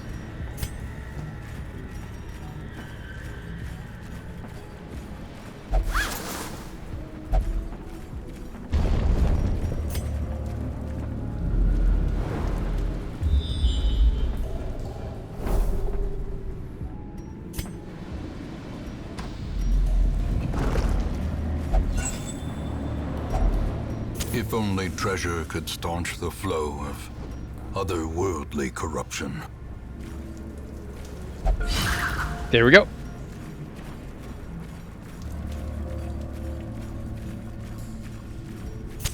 The match is struck. A blazing star is born.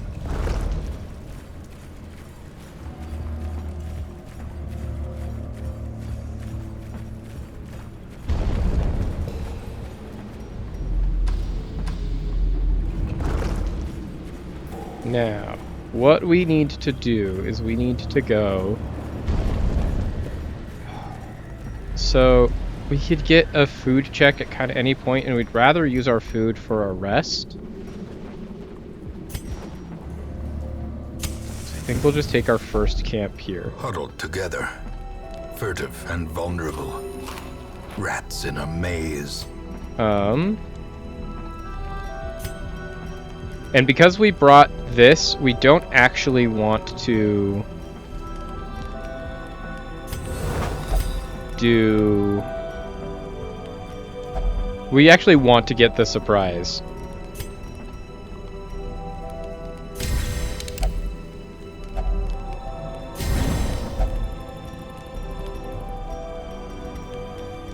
Because then we can progress the quest for our shield breaker.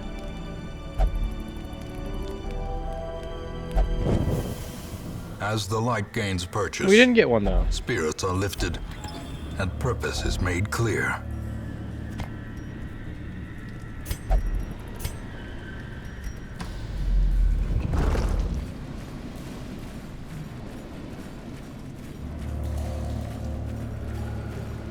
But now we've reset our calculations on food checks. Because we have a very big dungeon ahead of us, and we have to explore 90% of the rooms in it, so...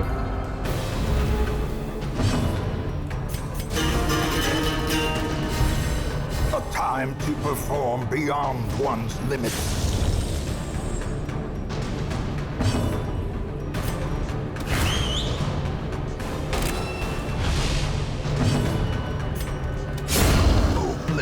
dead.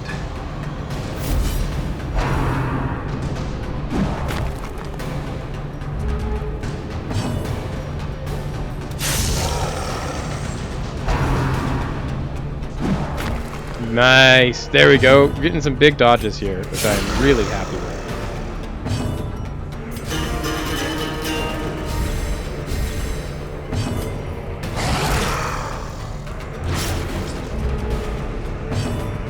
There we go. Their cursed champion. Easy peasy, falls. lemon squeezy.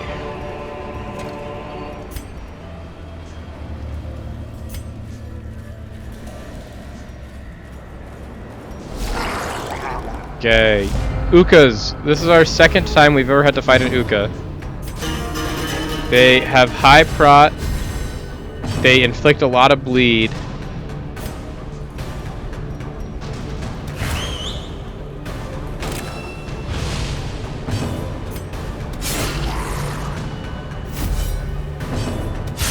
Precision. There we go, big damage.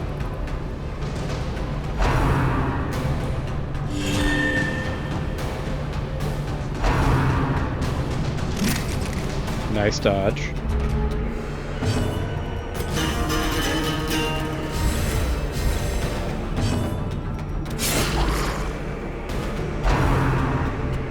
Okay, so we want to kill him now before he gets a turn.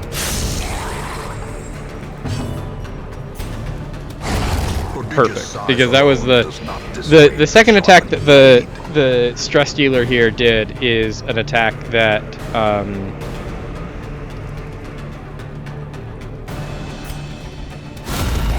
The ground quakes. makes him do more damage, and we just don't want him doing any damage.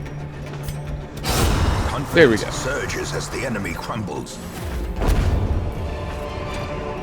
A trifling victory, but a victory nonetheless.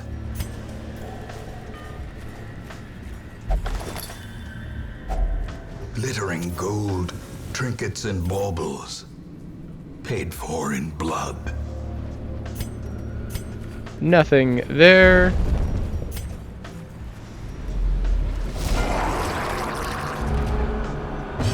Okay, so we're just gonna try and push damage.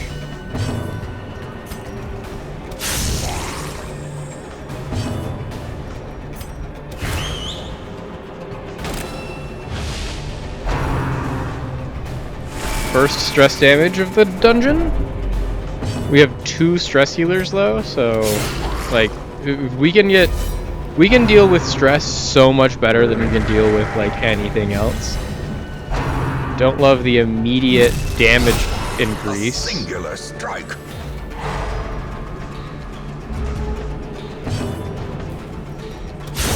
The bigger the beast, The greater the glory. Big crit. Love that.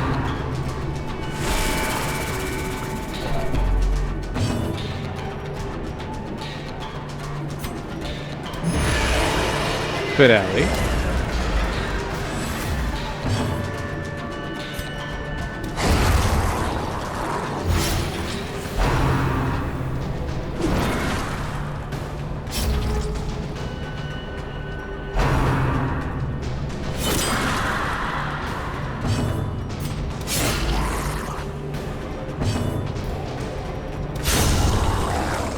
Perfect. We got everything taken care of.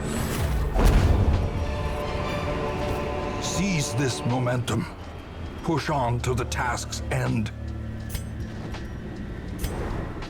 What can our scout show us?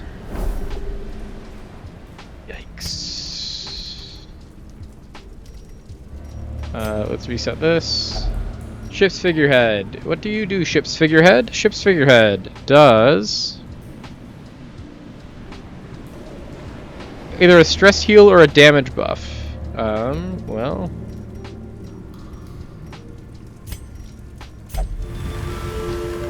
we got the buff. Okay.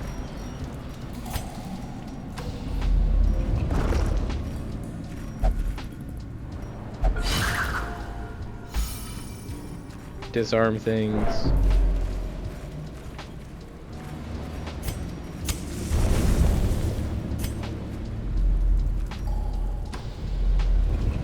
Okay, let's go do this fight. There's our first hunger check. We have plenty of food, so we should be fine on all these hunger checks.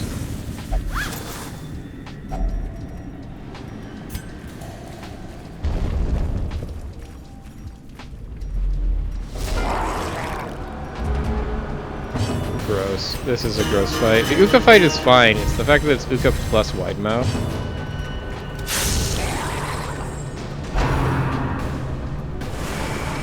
Yeah, he's getting touched, and we really need him to not be, but, like, he's doing a pretty good job at avoiding most things.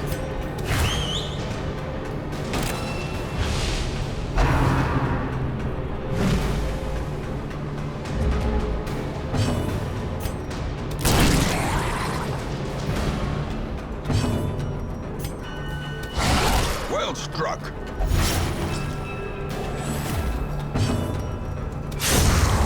Monsters Okay, so size now has we have gotten no through that. Intrinsic merit, unless inordinate exsanguination be considered a virtue.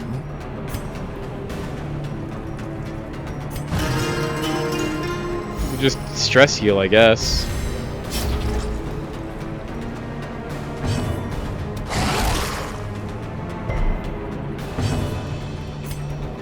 He's doing his bit though, in that he's just like our real game plan is we picked a team that's As not going to be victories very good at so too will healing, resistance. so they have to be really good at just killing everything before we die, and they are excelling at that. We are one-cycling fights more often than not.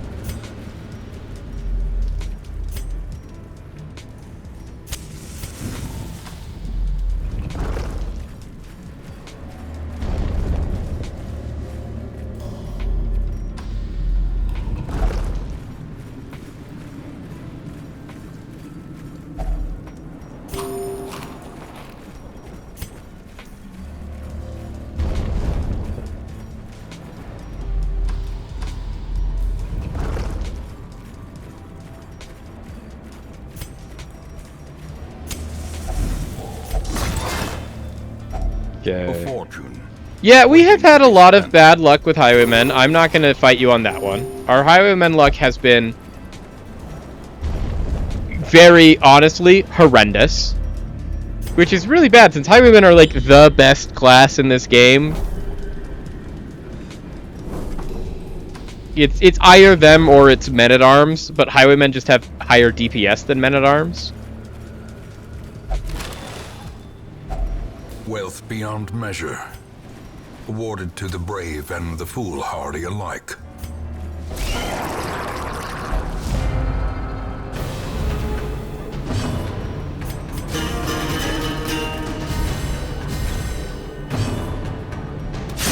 Begone, fiend!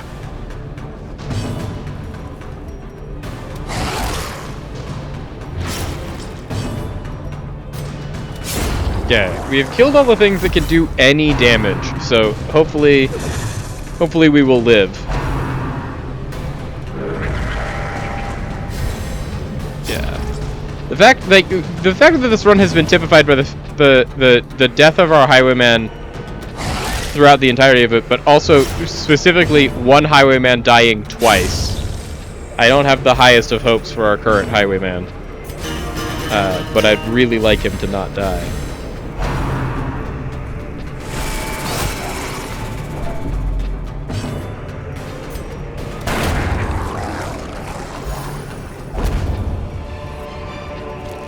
These nightmarish creatures can be felled. They can be beaten.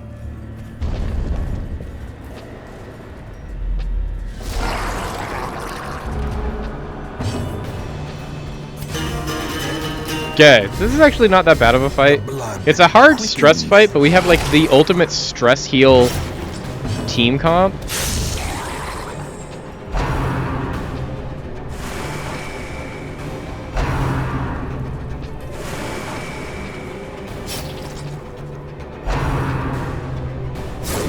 Nice dodge. Love that.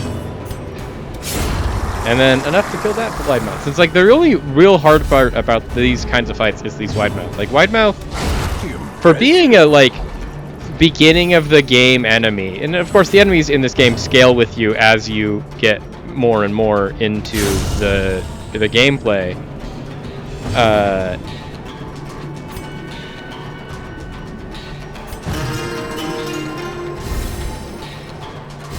They just do so much damage. Whereas like the most any of these can do as far as damage is concerned is like 2.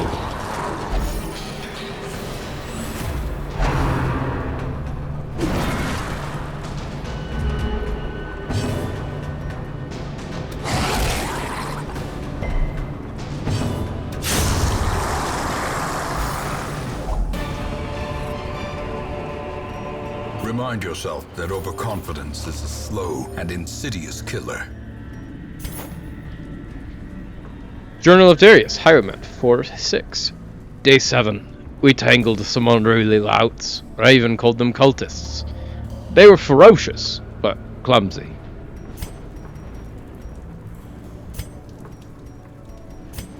Okay. I think this is our next camp. A spark without kindling is a goal without hope.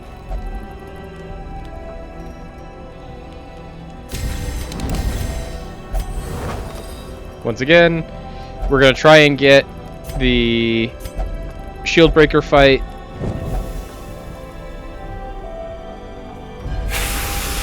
The horror. Okay, we got the fight. As the firelight fades, Unfortunately, we can't do anything about any of these because they are all stealth. And we have no ways to break stealth.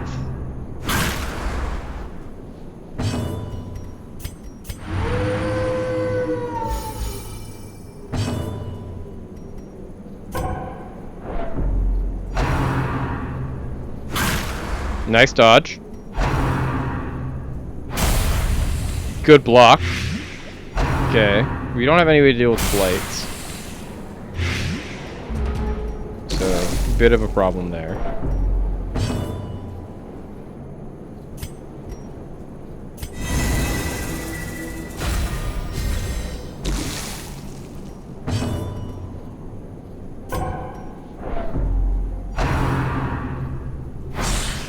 Okay, so now we have a target. We have a single person that we can target. So, let's eat this dog treat and start getting some damage in. Good dodge. There's another block. There's another block.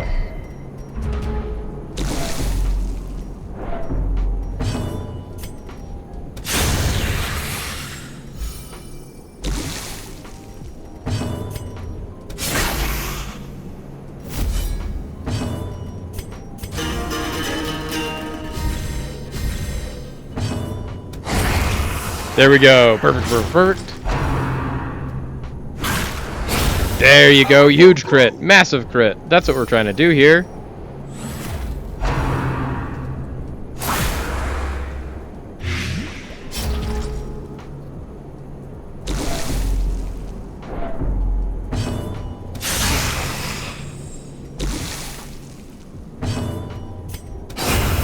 Okay, fight over.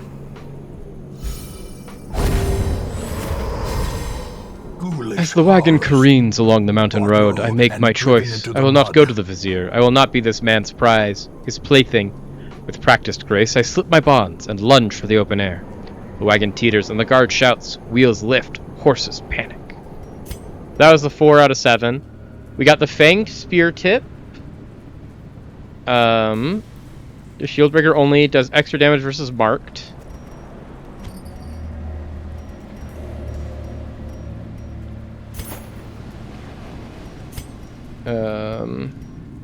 We already have portraits. We don't need jade. But I think we would rather have this than gold.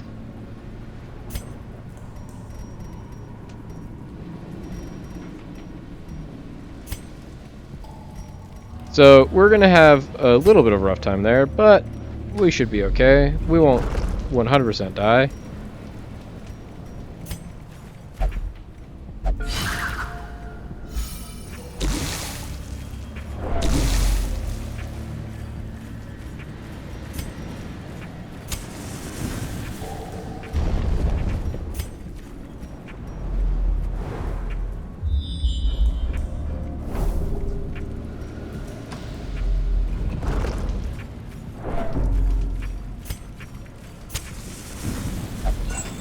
Okay, so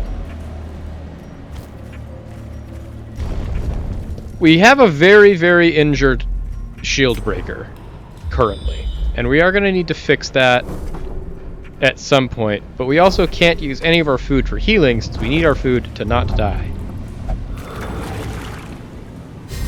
That was a way that we could have been healed, but instead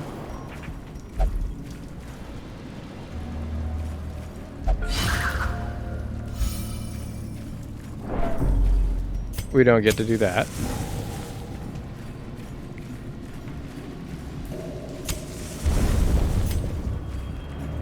Luckily, we're getting like 0 fights, so the fact that we have such low health doesn't matter.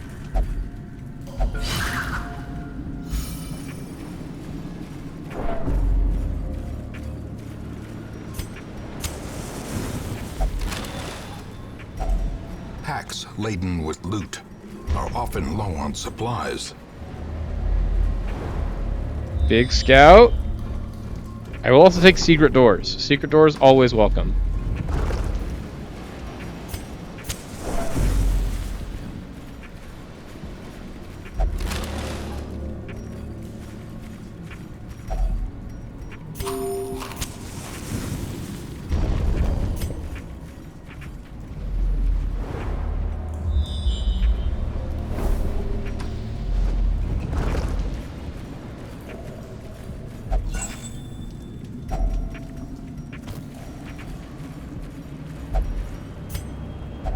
Okay, Brackish Tide Pool. I think there's a way to interact with this that is very beneficial.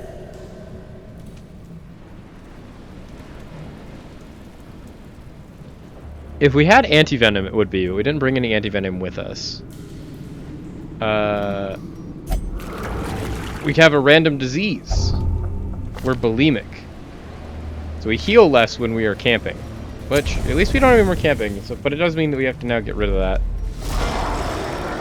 Okay, I think this is our last big fight, so we will biscuit in this fight. Because once again, we just need to end this as fast as possible. That's a good step to doing that.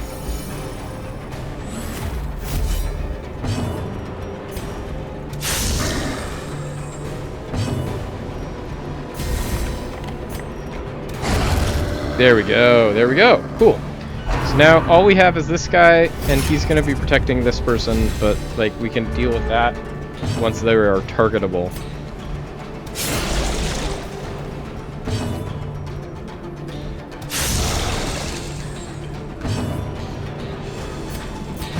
Can we get a stress heal? There we go. Good stress heal.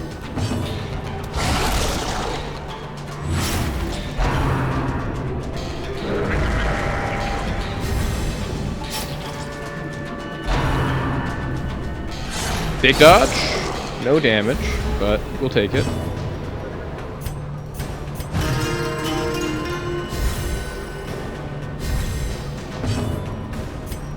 Okay, this will break the protection. There she is. There we go. So now we just have to kill this guy. Just get one more point of damage at some point. Huge dodge. Huge dodge. There we go. Perfect.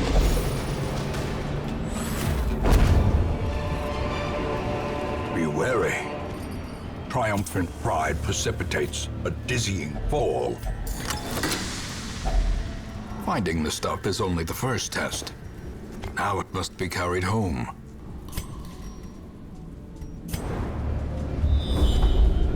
Ooh, and we got a Super Scout? So we know that there is no more secret room chance. Eerie Coral. Who has the worst? This is a pretty bad. Those are also pretty bad. You're fine. You're fine. I think we have to get rid of Lovitz just because Lovett is the one that has... Like, we're going to need Highwaymen. We don't really need a Shield Breaker. Other than to do all the Shield Breaker quests. So, let's get rid of a negative quirk. Scientific, okay.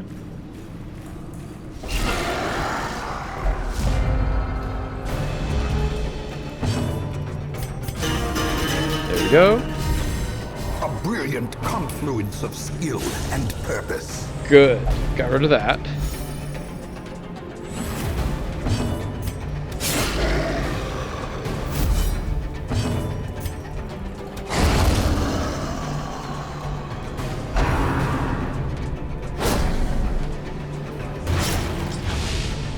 Don't like that we got that bleed.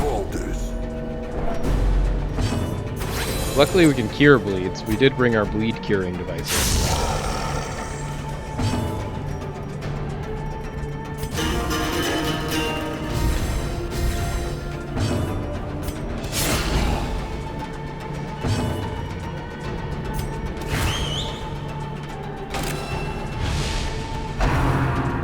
Okay, don't do any actual damage, please.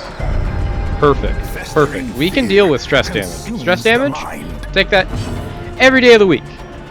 And we can heal it. Like, we got so much stress heal on this comp.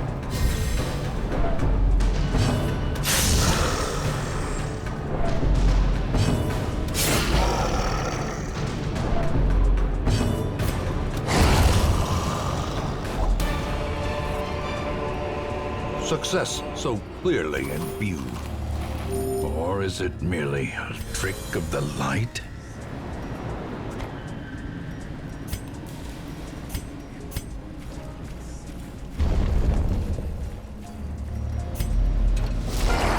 Oh no, this sucks. The good thing we got the surprise here, because this is like the worst fight. I hate this fight so much.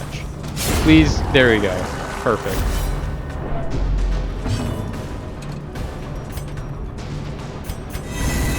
Now, let's get some protection up.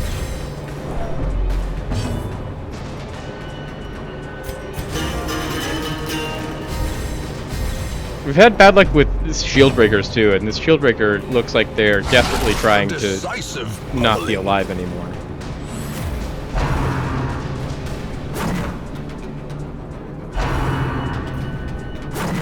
Nice dodges. Love the dodges. I also like the attack here. Sure, that was 10 damage, but...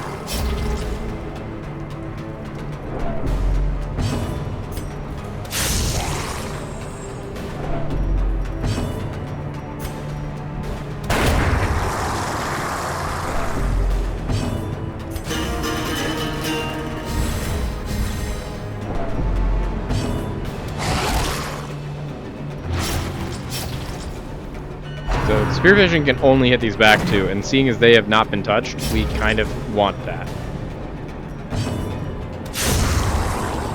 There we go. This expedition at least promises success.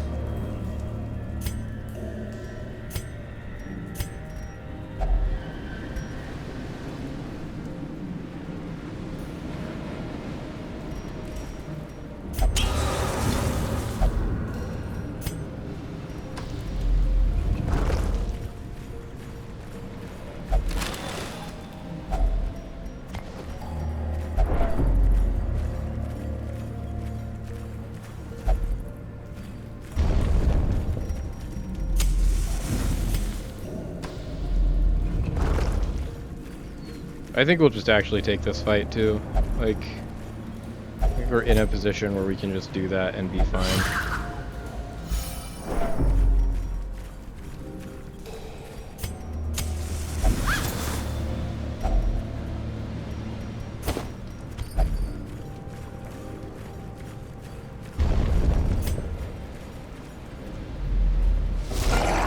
Okay, this is, I'm gonna say, like, I was already so worried about this because I'm like, we are strong enough that we can take one more fight. But we can only take one more fight, and it's gotta go, like, absolutely perfect, and we have to really get a fight that we can actually take. And this is, as far as fights that we can take go, this is the fight we can take. The 1 Uka 2 Oracle fight, super easy for us to take.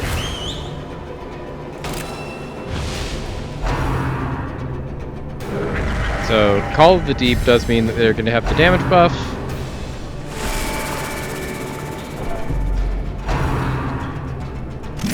But that's a huge dodge. Love to see it. Sea Breeze to start with the heal. Don't love, but like, we're just going to try and get damage here. Damage. Ooh, love the stress wave on him, because that's going to basically kill that Oracle.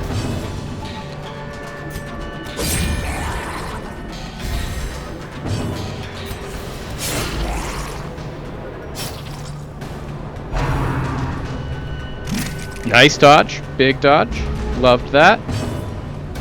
Okay, killed the Uka. So now we only have people left that can't do any damage.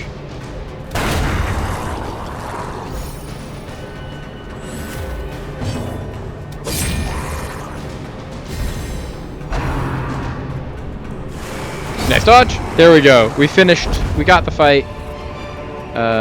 We can eat all this food. We don't need this food. Take that. We don't need these keys. We'll take that. We don't need these shovels. We'll take Heaven's Hairpin. We don't need these. We'll take that. And then let's get out of here. This fight is Jeez, that was more nerve-wracking than I thought. Just, like, that was supposed to be just a long cove. We got like no money, but we got a lot of heirlooms.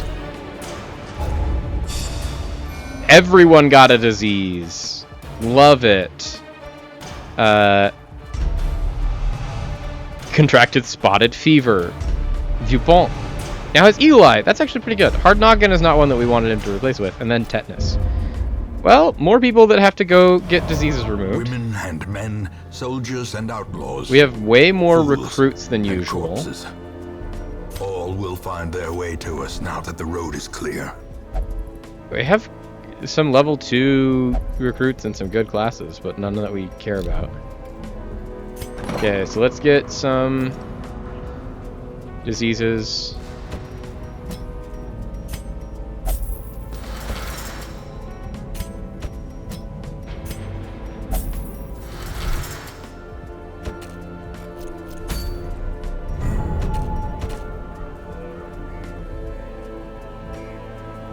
Okay, so now we have 2 invitations to the courtyard, which is still not enough to justify going to the courtyard. But it's also the top of the hour. Do a little stretch.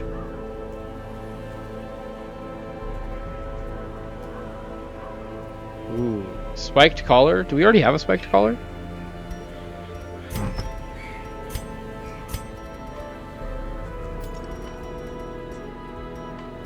We have 2 spiked collars, so we don't really need to go to the spiked collar.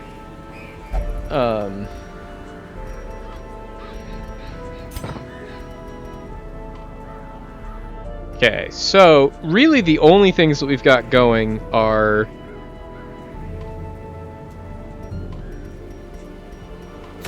champions. So we can go get Ancestor's Pistol. That's a pretty good thing. Just flat accuracy buff to ranged skills and speed.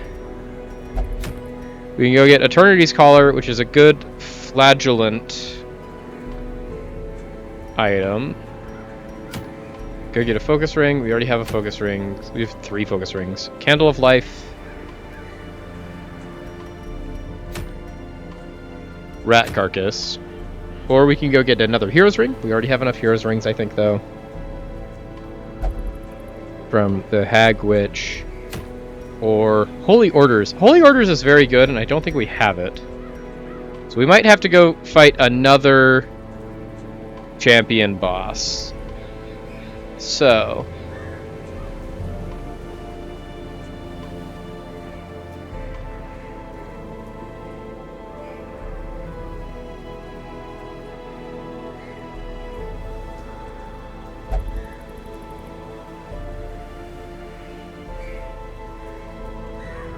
Okay, so we want to bring level 5 as much as possible. So we want to bring our swine god comp, which is Hellion Bounty Hunter.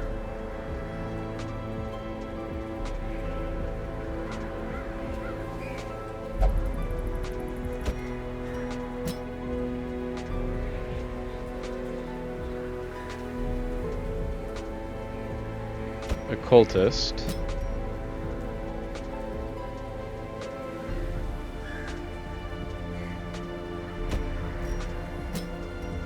Arbalist.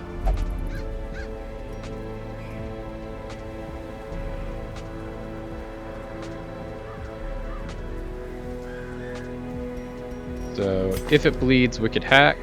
We have if it bleeds, we have Wicked Hack. Perfect. Collect Bounty, we've got it. Got Vulnerability Hex, Weakening Curse, and Weird Reconstruction. And then you've got Sniper Shot and Flare. Perfect.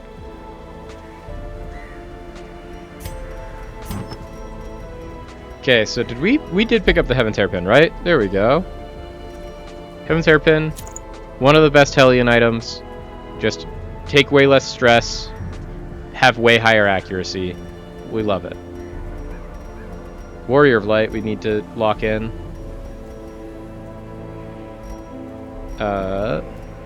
We want to just have the most stress, the most damage possible. So, we know this is a beast. We have the Beast Slayer's Ring. That's 25 damage.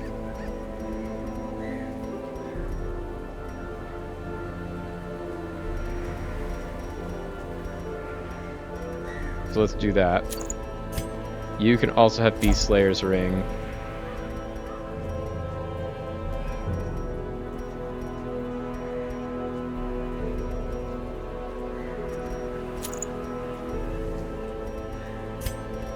You bring heal,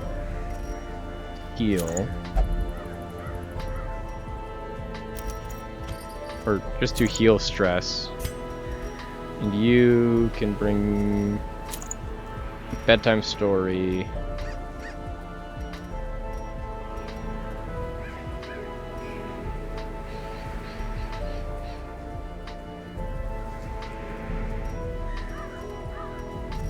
More damage. We're just gonna try and damage rush this, I think. Is our plan. Just as much damage as possible. Can we... Nope.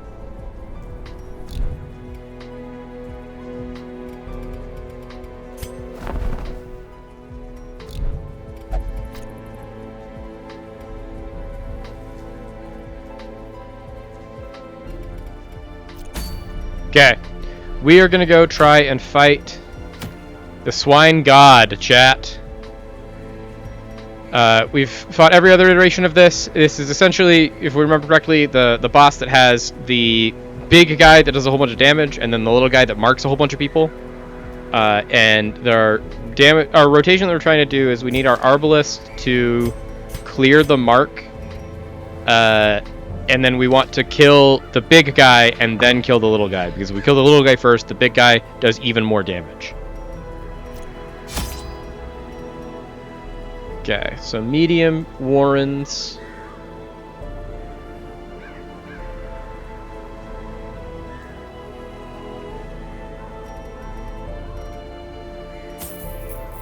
$16.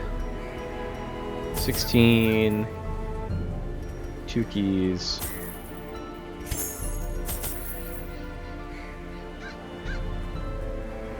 Two shovels.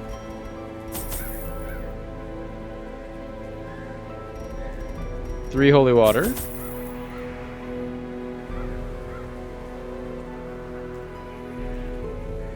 Three herbs. 4 bandages. 5 antivenom. Okay. Let's go, chat. The This great one's gonna be a thing rough I one, managed to but bring I think we can do through it. Was brutish and stupid. Moreover, it required prodigious amounts of meat to sustain itself. But this was only a trifling concern. After all, I had a village full of it. A nameless abomination. A testament to my failures. It must be destroyed.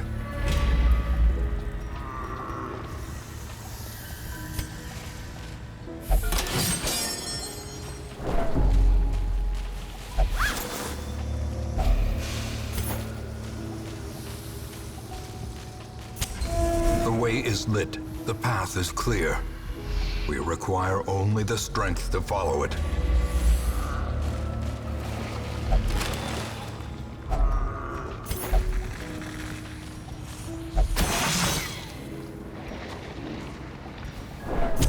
The match is struck. Don't love A that. blazing star We is don't really have any born. stress heals either, so the fact that they're already this stressed is pretty bad for us.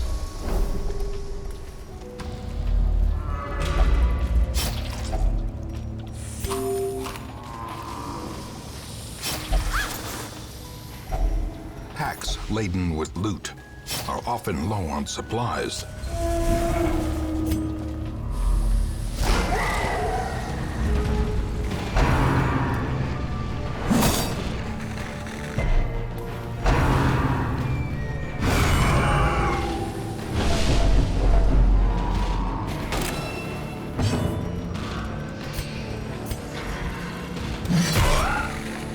Okay, trying to get damage in.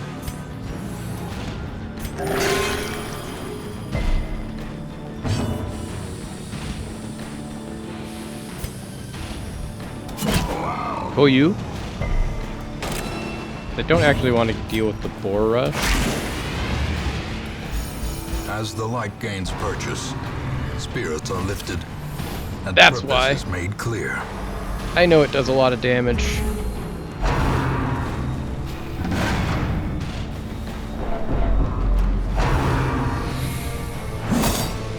Jeez.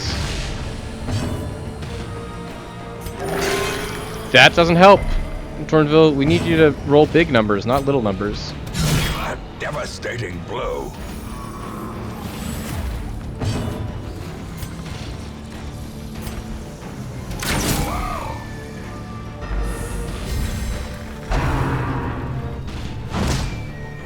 Please don't move. Didn't get stunned either. Perfect. That sucks. Jeez, we are immediately getting absolutely crushed in this dungeon. Please heal? That's Tornville. Why have you decided now of all times to be bad? What happened to the 54 crits? Just like crit heals for 1,000,000.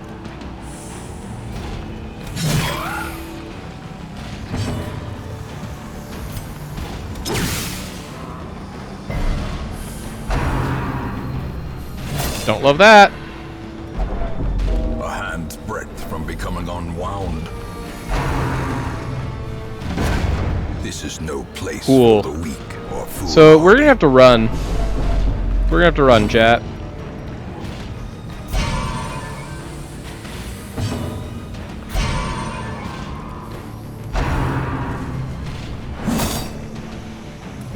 Perched at the very precipice of oblivion.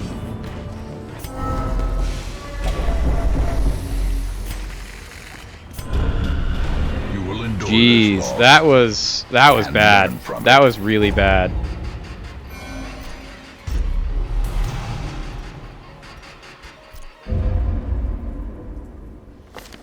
We dug for months, years. Like I don't think we even brought in a bad team. It was just And we were rewarded amazing. with Like madness. immediately, everyone took way too much damage and then immediately died.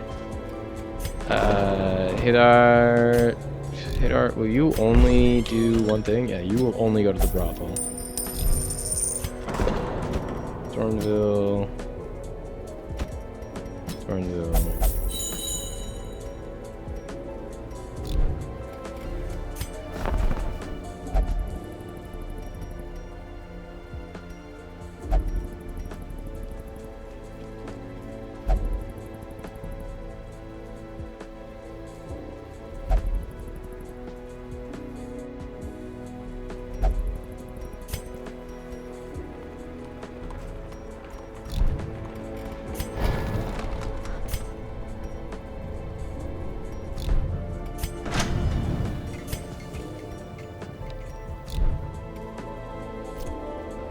Okay, let's find something else that we could maybe, like, you know, actually do.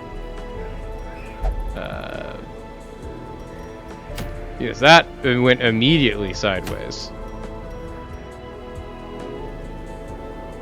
We also, I think, lose those 2 trinkets. So now we are starting to get some value.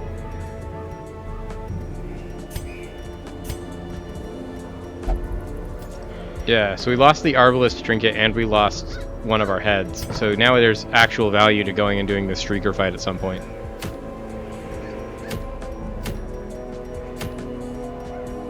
Ancestor's Portrait? Ooh, Ancestor's Portrait. Good pickup. We might have to go do that, chat. Ancestor's Portrait. Can we bring you?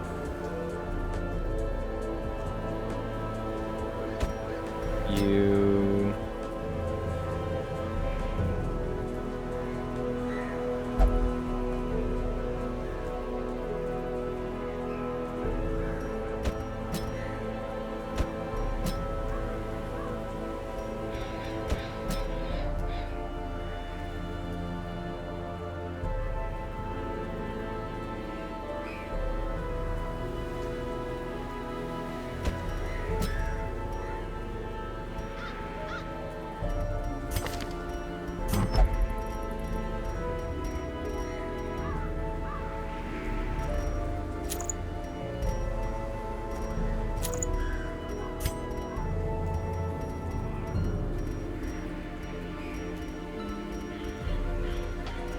Unholy Slayer.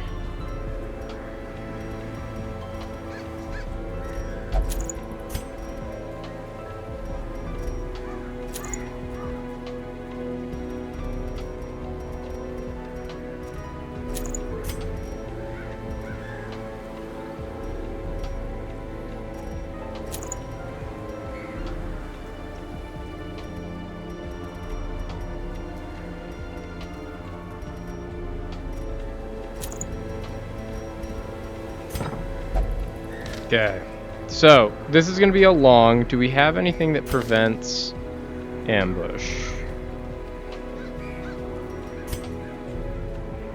We do. We have Zealous Vigil. Okay.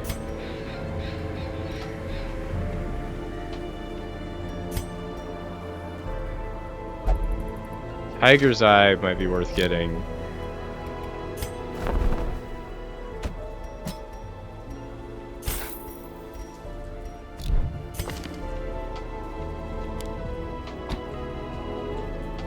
Okay. So, we're gonna jump back into this. We're gonna go pick up this Ancestor's Portrait, just because now that we've had someone die, we have a vacancy for a new hero in the squad. And we have some priorities that I have, at least, of, like, we could probably use another... we could really use another Vestal. Probably use another healer of some kind. Would be nice.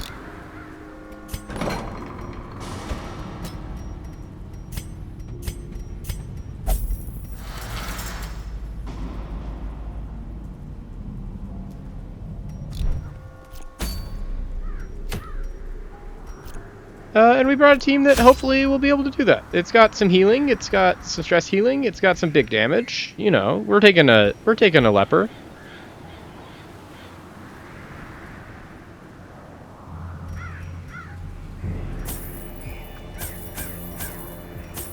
Okay, 24 food, 24 torches, 3 keys, 3 shovels. Stack of holy water. Hopefully this is enough, because we just got absolutely humbled by the last dungeon in that it just, like, one-shot our Arbalest, which is not great. Luckily we have another Arbalest that's pretty high level, so we can just level that Arbalest and we'll probably be fine.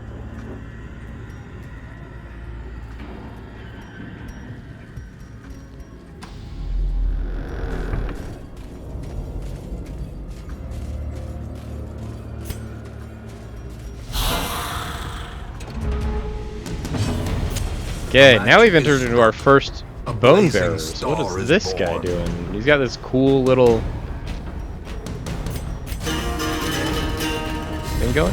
Okay, so our current plan is we are just going to try and dodge everything.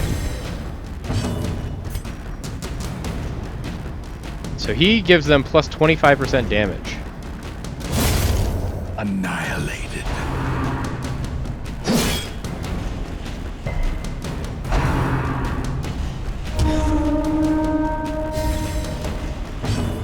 Just even more damage now? Jeez, that's not great for us.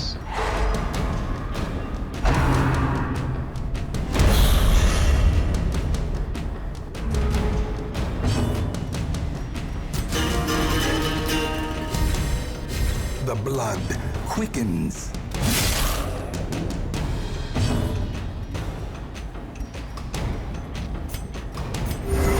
Big heal, big heal. Love that.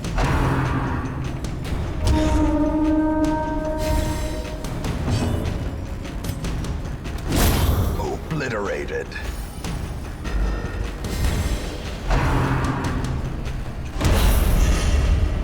Okay, so we don't have anything that hits that back rank right now, which is potentially a problem.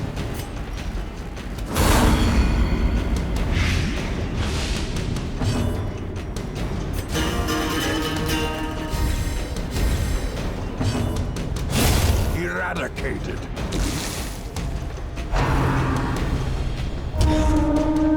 Okay, crazy amount of work that we have to do to figure out how these fights are supposed to go.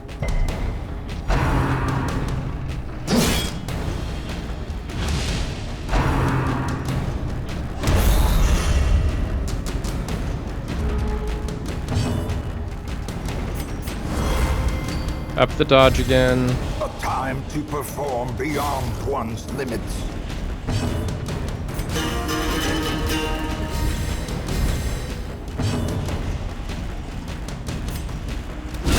Confidence Big crit. surges as the enemy crumbles. Love that. Mostly because it moves him into attack range. So he can now start attacking. Okay. A brilliant Solving problems on the fly here, skill and chat. purpose. That's Continue a the good. onslaught. There we go. New enemy that we didn't know how to deal with. So the fact that we just one-shot him, very helpful actually.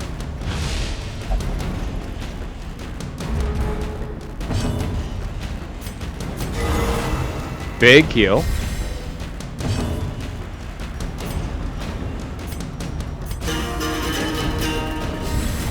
Inspiration and improvement.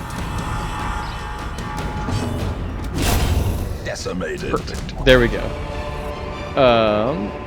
Take all of Remind these. yourself that overconfidence is a slow and insidious killer. Okay, so if we have more enemies like that, we don't really have a way to deal with it other than Holy Lance.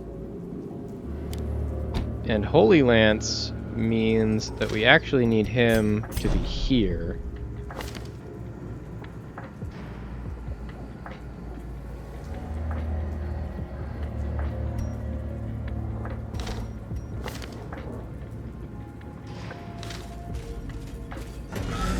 Just so we have an opportunity of being like, hey, we can hit someone in a row that's not the first two rows.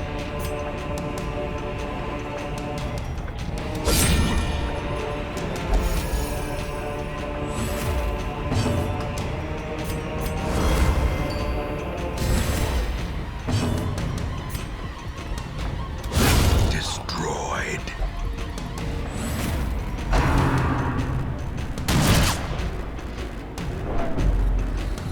Big, big. Love that.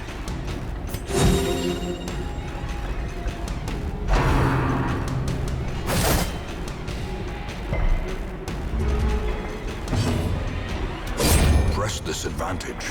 Give them no quarter.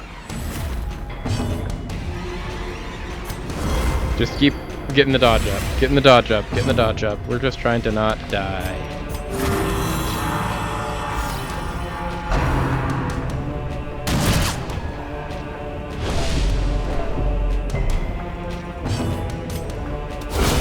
As the fiend falls, a faint hope blossoms.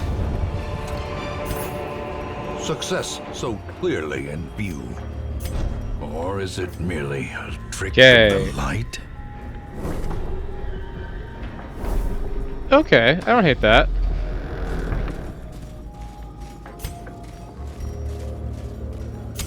In Radiance, may we find victory. He's absolved of sin. You removed one of his negative quirks. We'll take that. Nice.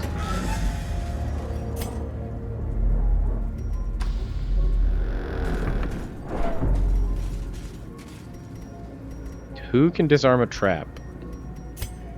Viewpoint.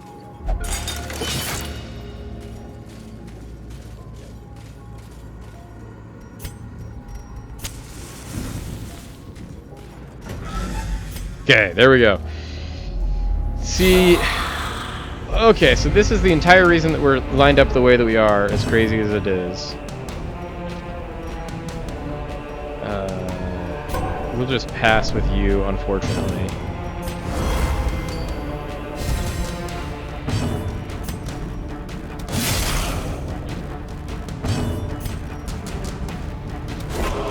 No! That was our only chance.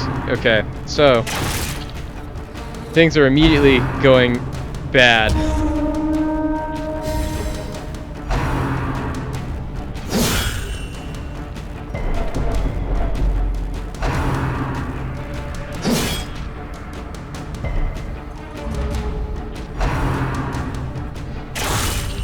Ooh, geez, bad crit.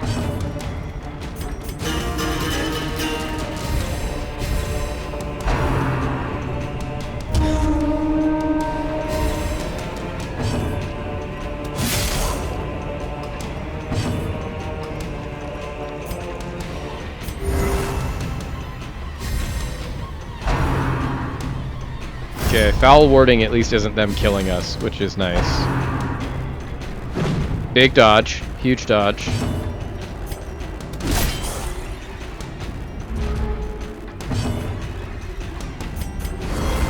Can we somehow navigate this is the question.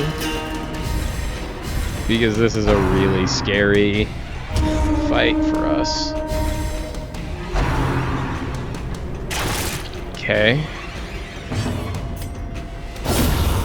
Nice. Got rid of one of them, and we crit, so it's gone forever.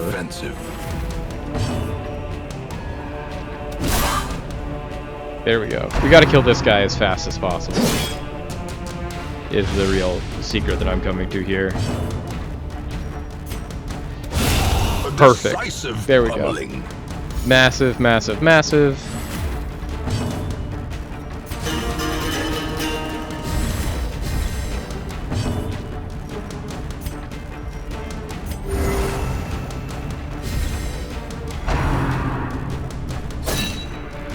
Okay, low damage. Take those. Start healing stuff. Just heal everybody up. We don't heal well.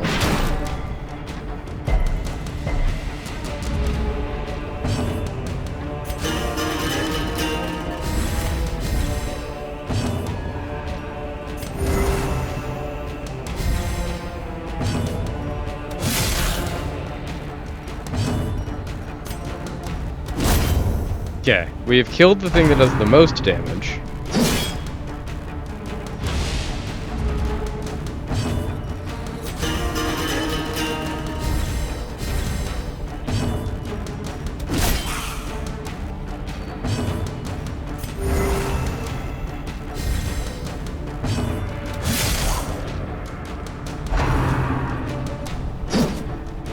Huge dodge, huge dodge. Why is this all so much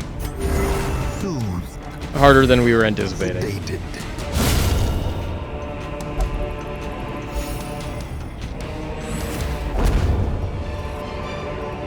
Be wary. Triumphant pride precipitates a dizzying fall. A spark without kindling is a goal without hope.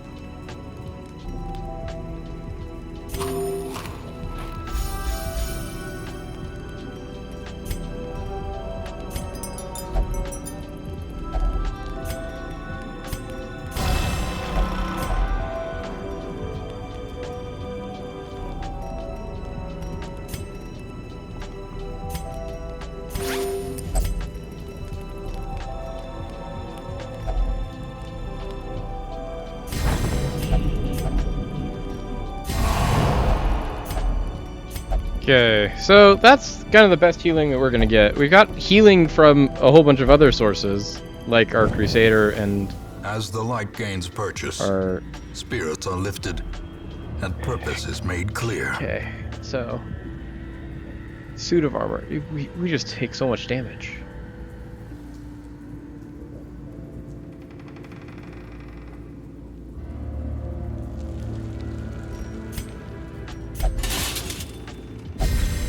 Good protection buff.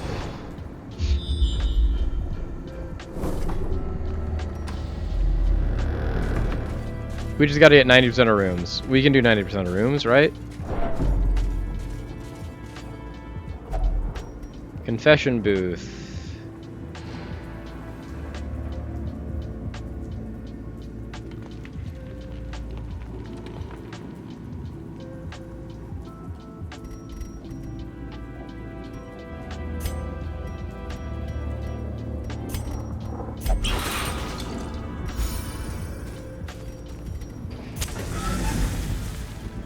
Okay.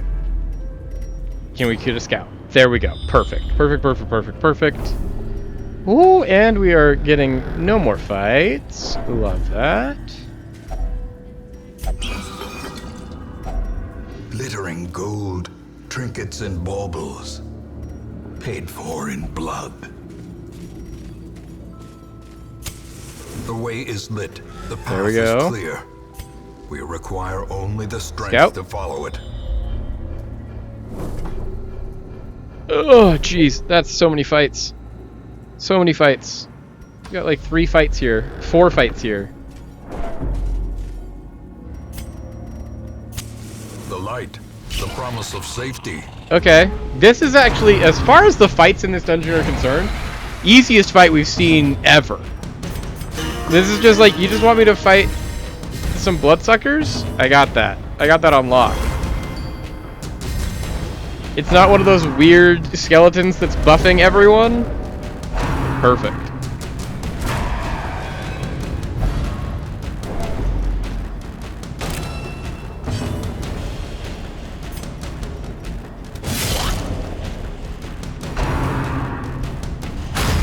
Big dodge. A singular strike.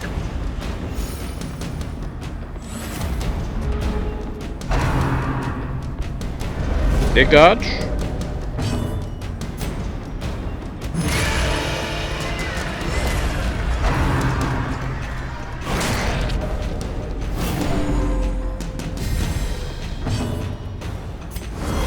There we go, there we go. Keep the buff going. Unfortunate dodge there. Okay, we killed one of them.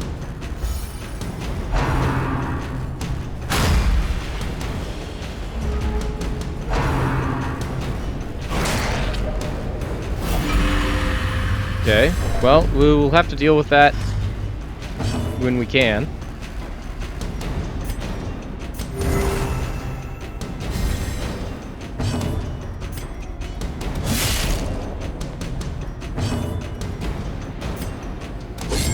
No! We wanted that to happen. Now we have to waste an attack on this. Masterfully executed. Okay, subterranean skewer. Huge crit on my antiquarian, but...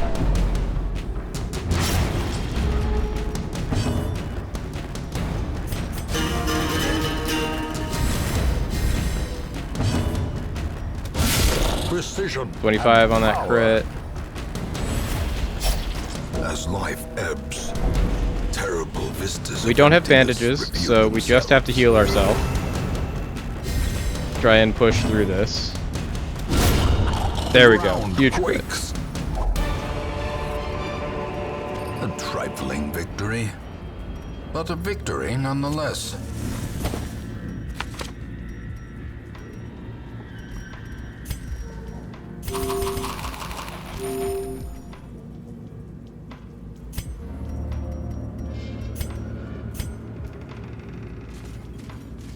So the fact that we almost died in that fight, and that's one of the easiest fights we've seen in this entire dungeon, not a great look. If only treasure Like, if I'm gonna be could 100% stop the honest, flow of not a great look. otherworldly corruption.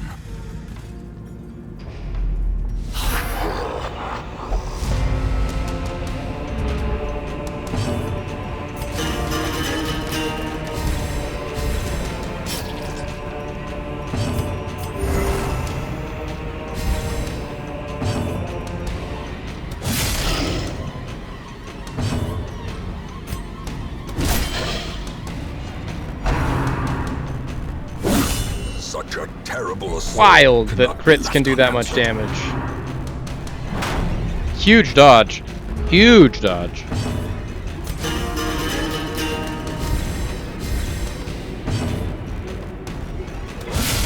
Massive crit.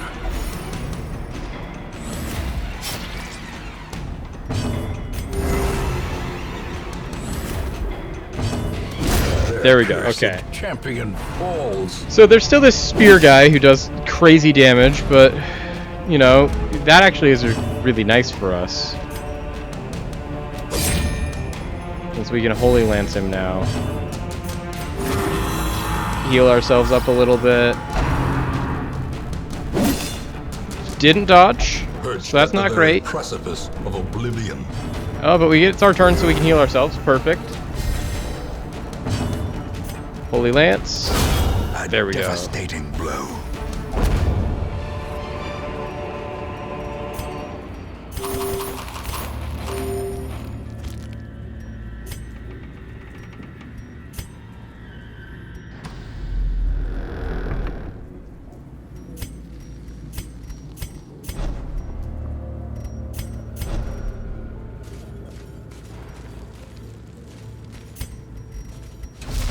The sparkling eyes. So this of sucks. youth, and made merciless. Hate that we immediately got a collector fight.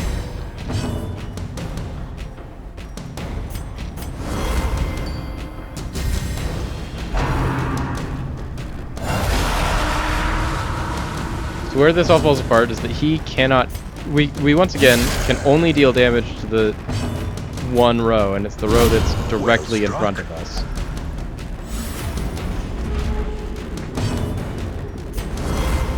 How much dodge can we build up, and is it enough, is the answer that we all need to be asking ourselves.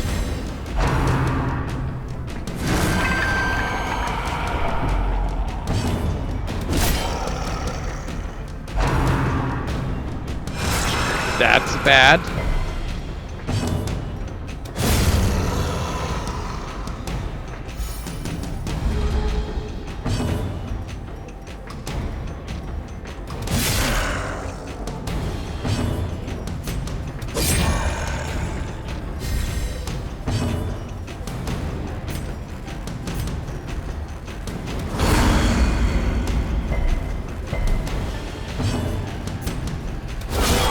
Powerful 31 blow. on that crit is nice, but the fact that that did barely nothing to the health bar is not a great look.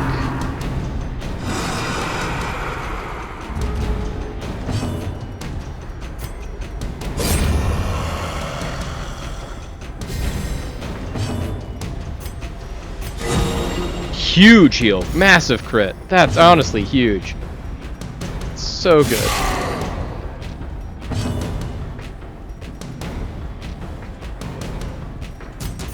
Dodge everything. Please dodge everything. Collect Gall, so we're going to summon more of them.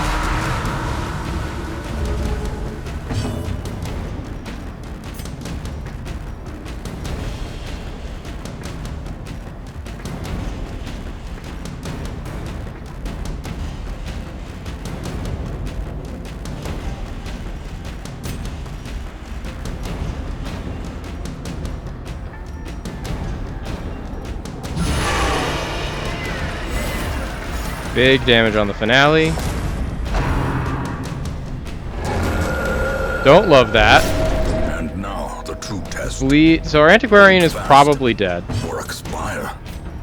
Unless we do literally this. And even then, it can probably die to any of these things. Oh, that's a massive crit. That's such a good crit. Killed the Man-at-Arms. Ringing ears. Blurred vision. The end approaches.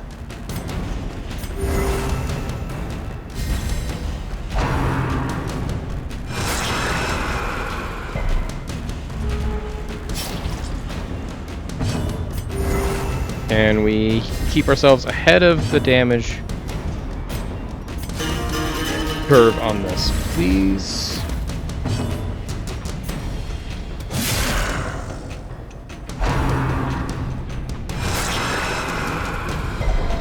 A hand's breadth from becoming unwound.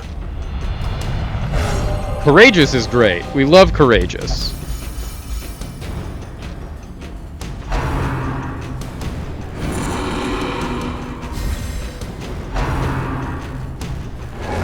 Don't love that they hit again.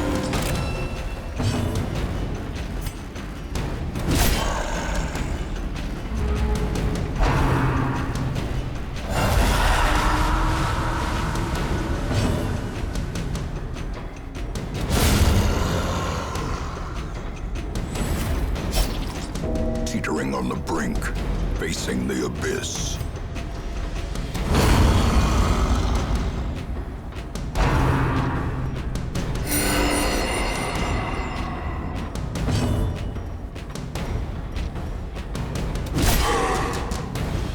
I think we might wipe to the collector, chat.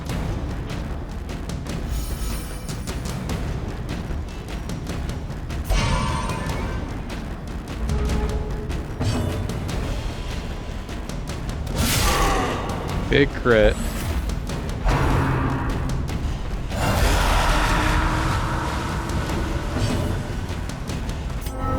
This skirmish may be lost, but the battle may Yeah, yet that's be not won. gonna happen. Ooh, jeez. The metal of heart, brain, and body.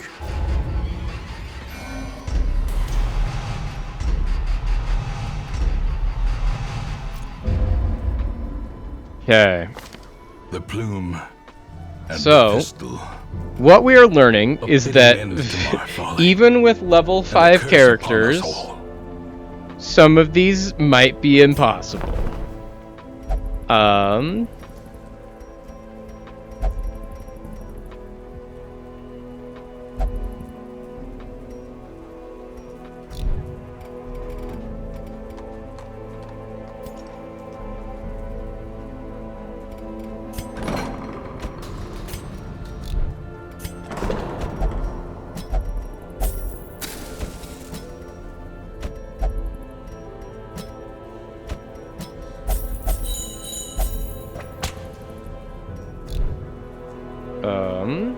So, how to not die literally every single time needs to be our question that we ask ourselves. And the answer is, let's figure out, will level 6 characters... Okay, they will. So the answer might be, we level everyone up to 6 and then go and do these things.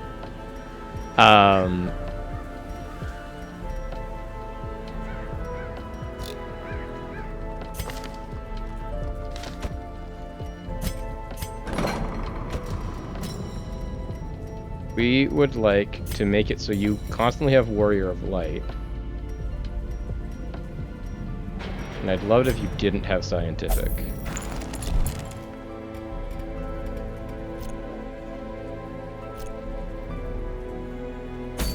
Okay, do we have any... Oh, there's some coves that we can do. Probably. Which of these coves looks like the least horrible? Lost and Found I like. Go gather some relics in this cove. Let's sort by level. And now that we know that we can bring level 6s into champion dungeons, we're gonna just try and get everyone to level 6. That's gonna be our goal. We'll bring you. We'll bring you. We'll bring you.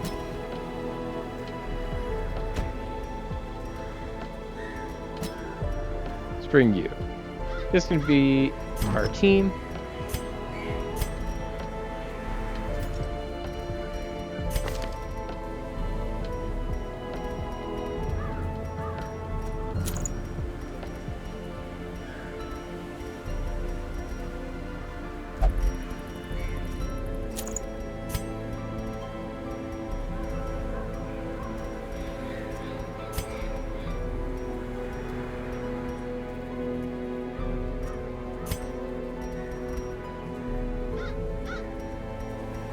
Okay, so honestly, look at this here, because you can do this one. You can have this one, and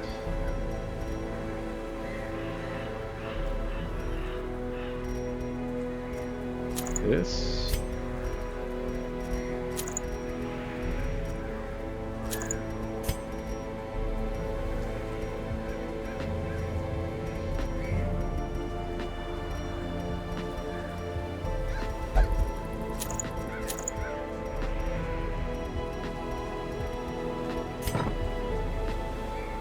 Okay, so we're gonna just try and do this, chat. We're gonna try and be more patient. I think that is the lesson. As much as we have the stream motto of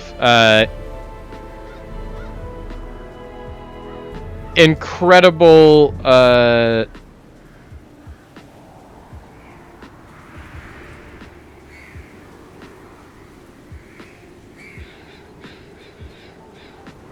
greed with the side of hubris, we now need to learn a new watchword, which is just have some patience. We're trying to take these level 5s into these level 5 dungeons, and it turns out level 5 is a suggestion, not a rule, and we are not well enough equipped to actually do this.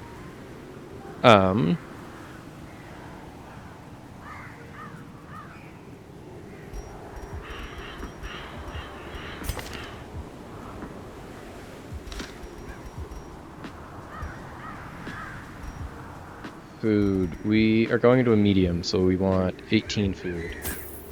That's 20.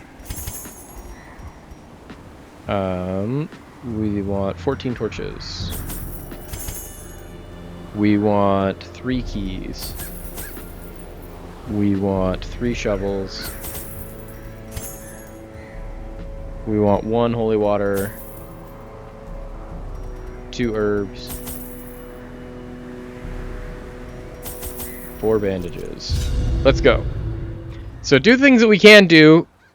Now that we know that we can take level 6s into level 5 dungeons, let's just do that. We're just going to get everyone up to 6, and that's our whole goal now. It's just everyone gets to become level 6. And once everyone's level 6, then we'll start doing all the things.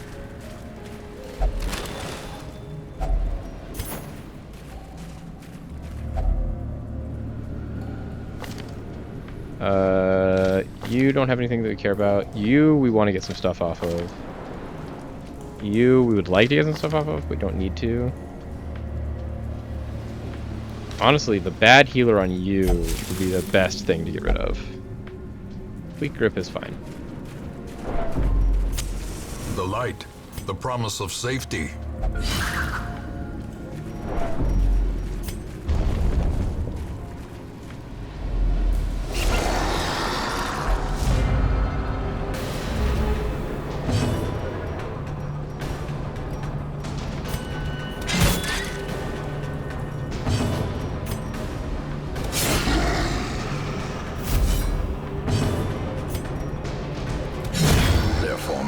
Is broken. Maintain the offensive.